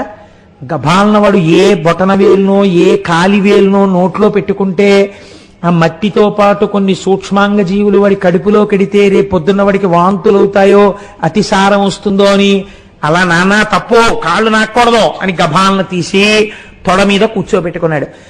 చేయరాని పని, తప్పైన పని బిడ్డలు అజ్ఞానంతో చేసిన పైకెత్తి తండ్రి తొడ మీద కూర్చోబెట్టుకోవాలా? అలా నువ్వు వ్యంగ్యంతో చేసినా వెటకారంతో చేసినా ఈశ్వరుడి జోలికి వెళ్ళినప్పుడు మాత్రం ఈశ్వరుడు నిన్ను తనలోకి చేర్చుకునే ప్రయత్నం చేస్తాడు. పోన్లే ఇలాగైనా అన్నాళ్ళేరా నా మాట అంటట. ఎంత దయాళువు చూడండి. కాబట్టి ఇది చాలా చిత్రంగా ఉంటుందండి. ఎన్నడూ తల్లిదండ్రులు జ్ఞాపకం రానివారు అసలు తండ్రి గారిని ఏ ఫంక్షన్కి పిలవలేదు. ఆయన గుడ్ల నీరు కుక్కుని పాపం ఉండిపోయాడు. ఉండిపోతే 10 మంది ఏటయా మీ అబ్బాయి నిన్ను పిలవాలంటే, తండ్రివి వెళ్ళక అందరం బయలుదేరుతున్నావు, నువ్వు ఒక్కడి ఉండిపోవడం బాగాలేదురా అన్నాడు. అని బాగా దగ్గర స్నేహితుడు ఎవరో, అలా ఉండిపోవడం బాగోలేదు అబ్బాయి, రా తీసుకెళ్తాను, ఎందుకు పలకరించలో చూస్తాను అని తీసుకెళ్లాడు. ఈయనతో కలిసి ఈయన కారు దిగి లోపలికి వస్తుంటే ఈయన ఏమైనా అనుకుంటాడేమోనని తండ్రిని చూసి, నాన్నగారు ఏమిటండో పిలవకపోయినా వచ్చారు, బాగున్నారా అన్నాడు కొడుకు. ఈ మాటకి తండ్రి ఏమంటాడో తెలుసా అండి? పిలవకపోయినా వచ్చారా అన్నాడు అనుకోడు. పోన్లేరా బాబు, ఇన్నాళ్ళకి ఎన్నాళ్ళయిందో వాడు నాన్నగారండి అని పిలవడం విని నాన్నగారు వచ్చారా అన్నాడు రా వాడి నోటితో. చాలా ఎన్నాళ్ళయిందిరా వాడు ఆ పిలుపు నాన్నగారు అని పిలిస్తే, నన్ను ధన్యుణ్ణి చేశావురా తీసుకెళ్ళినందుకు. ఎలా అంటే అన్నయ్య వాడు నాన్నగారు అని పిలిచి నేను చూసి ఎన్నాళ్ళయిందిరా, ఇన్నాళ్ళకి విన్నాను రా, చాలు నేను వచ్చినందుకంటాడు. ఇది ఎందుకు వచ్చింది? తండ్రి హృదయం, ఈశ్వర హృదయం అంతే. ఇదైనా మనకి చేత కాదేమో అని శంకరాచార్యులు వారు ఈ స్థాయిలో కూడా మాట్లాడే ప్రయత్నం చేశారు. కనీసం ఈ వెటకారాన్ని ఇంటికి వెళ్ళి చెప్పుకుంటారేమో, శంకరాచార్యులు వారు ఇలా వెటకారం ఆడారని. ఎవరు శంకరాచార్యులు వారు? శంకరుడే. కాబట్టి తనని తానే వెటకారం ఆడుకుంటే మనము వెటకారం ఆడితే ఆ వెటకారం వినైనా పోన్లే నన్ను తలుచుకున్నాడని పొంగిపోయి శంకరుడు వాళ్ళని దగ్గరికి లాగుతాడని వెటకార ధ్వనితో కూడిన నిందాస్తుతి కూడా చేశారండి మహానుభావుడు. అశనంగరళం ఫణీకలాపో వసనం చర్మచ వాహనం మోక్ష మమ దాస్యసి కిమస్తి శంభో తవ పాదాంబుజ భక్తిమేవ దేహి. శంకరాచార్యులు వారే పరమశివుడి దగ్గర కూర్చున్నట్టు నేను చెప్తుంటాను కదా, ఒక నాటకీయ సన్నివేశాన్ని సృష్టించడంలో శంకరాచార్యుల వారే సాటి. ఆయన ఎటువంటి సృష్టి చేశారంటే, ఒకనాడు ఆదిశంకరాచార్యులు వారు శంకర దర్శనానికి వెళ్ళారు. విడితే ఇప్పుడు తండ్రి కొడుకు కదా, ఆ రామాయ్ అన్నారు. ప్రణిపాతం చేసి నమస్కారం చేసి శంకరాచార్యులు వారు అలా కింద కూర్చున్నారు. శంకరుడు చూసి అన్నాడు, చాలా కష్టపడి వచ్చావు ఓయ్ బిడ్డడా, నీకేం కావాలి, కాస్త ఏమైనా తాగుతావా అన్నారు. ఈయన ఇప్పుడు ఏది తాగుతున్నారో అదే కదండి ఇస్తారు. నేను కాఫీ తాగుతున్నాను అనుకోండి, మీరు మా ఇంటికి వస్తే ఓయ్ కాస్త కాఫీ పోయ్ అంటారు కదా, అంటే ఈ కాస్త పరమాన్నం పట్టరావా అనరు కదా, ఈ మామూలు ఎక్కడ ఉంది అంటుంది ఆవిడ. కాబట్టి కాఫీ అయితే తనకి పెట్టింది కాబట్టి కొంచెం డికాషన్ ఉంది అన్నమాట, ఇస్తుంది. అందుకని కాస్త, లేకపోతే నేను పట్టుకున్నాను ఇంకా తాగలేదు, మీరు వచ్చారు ఈ కాఫీ 2 కప్పుల్లో పోసి పట్టరా, ఇంకా ఇంగిల్ చేయలేదు, బలం వచ్చారు సమయానికి అంటాం. అలా ఈయన తాగడానికి సిద్ధంగా ఉన్నట్టుగా లెక్క వేసుకుని శంకరాచార్యులు వారు అన్నారు అశనంగరళం. ఏం శంకరాచార్యులు వారు కొంచెం తాగుతారా అన్నారు. బాబు వద్దండి, ఇస్తానని మాత్రం అనకండి, మీరు హాలాహలాన్ని తాగుతూ ఉంటారు, మేము ఎక్కడ తాగలం. అశనంగరళం, మీ ఇంటికి వస్తే మీరు నేను ఇస్తాను అని మొట్టమొదట మా ఇంట్లో తాగమని మాత్రం అడక్కండి, ఎందుకంటే మీరు హాలాహలం తాగుతారు, మేము తాగలేం. శంకరుడు నవ్వాడు. పోన్లేవాయ్, ఇంత గొప్పవాడివి కదా, ఇంత సమర్థుడివి కదా, ప్రస్థానత్రయానికి భాష్యం ఇచ్చావు కదా, అవైదిక మత ఖండనం చేసి శృతి ప్రమాణాన్ని నిలబెట్టావు కదా, నేను మెచ్చి నీ మెళ్ళ ఒక హారం వేస్తాను అంటారేమో. అసలొద్దు. ఎందుకని? ఫణీకలాపో, మీ మెళ్ళలో పావులు ఉంటాయి, ఓటి తీసి నా మెళ్ళలో వేస్తారు. ఎందుకు వచ్చింది మహాప్రభావం? మాకొద్దు. పోన్లేవయ్యా, భారతదేశం అంతా 3 మార్లు ఆసేతు హిమాచల పర్యంతము పాదచారి అయి పర్యటించావుట సత్యదండం పట్టుకుని, ఎంతమందినో వాదించి ఓడించావుట. ఇంత కష్టపడ్డావే, పాపం నువ్వు అలా తిరక్కింక నుంచి నీకు నేను ఒక వాహనాన్ని ఇద్దాం అనుకుంటున్నాను అంటావేమో ఈశ్వర. అసలొద్దు నాకు. ఎందుకో తెలుసా? వాహనం మహోక్ష. ఎప్పటి ముసలిద్దయ్యా అది? ఎప్పుడు మొదలెత్తావు ఆ వాహనం ఎక్కడం? ఇగో నిన్న మొన్నటి వరకు 17 ఏళ్ల నుంచి నేను ఒకే స్కూటర్ వాడినట్టు అలా ఎంత ముసలి ఎద్దు. అందుకని పాపం ఆ ఎద్దు ఎంత అలిసిపోయి ఉంటుంది. ఇప్పుడు నాకు ఇచ్చి దాని మీద ఆసేతు హిమాచల పర్యంతం తిరుగని చెప్పకు. అందుకని వాహనం మోక్ష నాకు అక్కర్లేదు. పోనీ ఇంకేమిమ్మంటావు అంటావా? నేను అడిగింది ఒక్కటి చాలు. ఏమిటో తెలుసా? మమ దాస్యసి కిం కిమస్తి శంభో తవ పాదాంబుజ భక్తిమేవ దేహి. నీ పాదార విందముల యందు భక్తిని వయాచాలి నాకు. ఏ ఇంత పలికిమాలినవాడైతే భక్తి ఎందుకు? అంటే నిందాస్తుతి. ఇలా అయినా కనీసం అంటే మిగిలింది ఏమీ అర్థం కాకపోయినా శంకరాచార్యులు వారు శంకరుడికి వంక పెక్కి మాట్లాడిన విషయం బాగా గుర్తుండిపోతే కనీసం ఇంటికెళ్ళి మళ్ళీ పలహారం చేసేటప్పుడు ఏమండోయ్ శంకరుణ్ణి శంకరాచార్యులు వారి ఇంటికి వెడితే ఎలా మాట్లాడారో తెలుసా? ఇవాళ ఆయన ఉపన్యాసంలో చెప్పాడు అని ఒకసారి మళ్ళీ ఇది తలుచుకుంటే ఎలా అంటే, ఒక్కసారి శంకరుడు హాలాహలం తాగుతాడు, అది లోకం కోసమే కదా తాగాడు.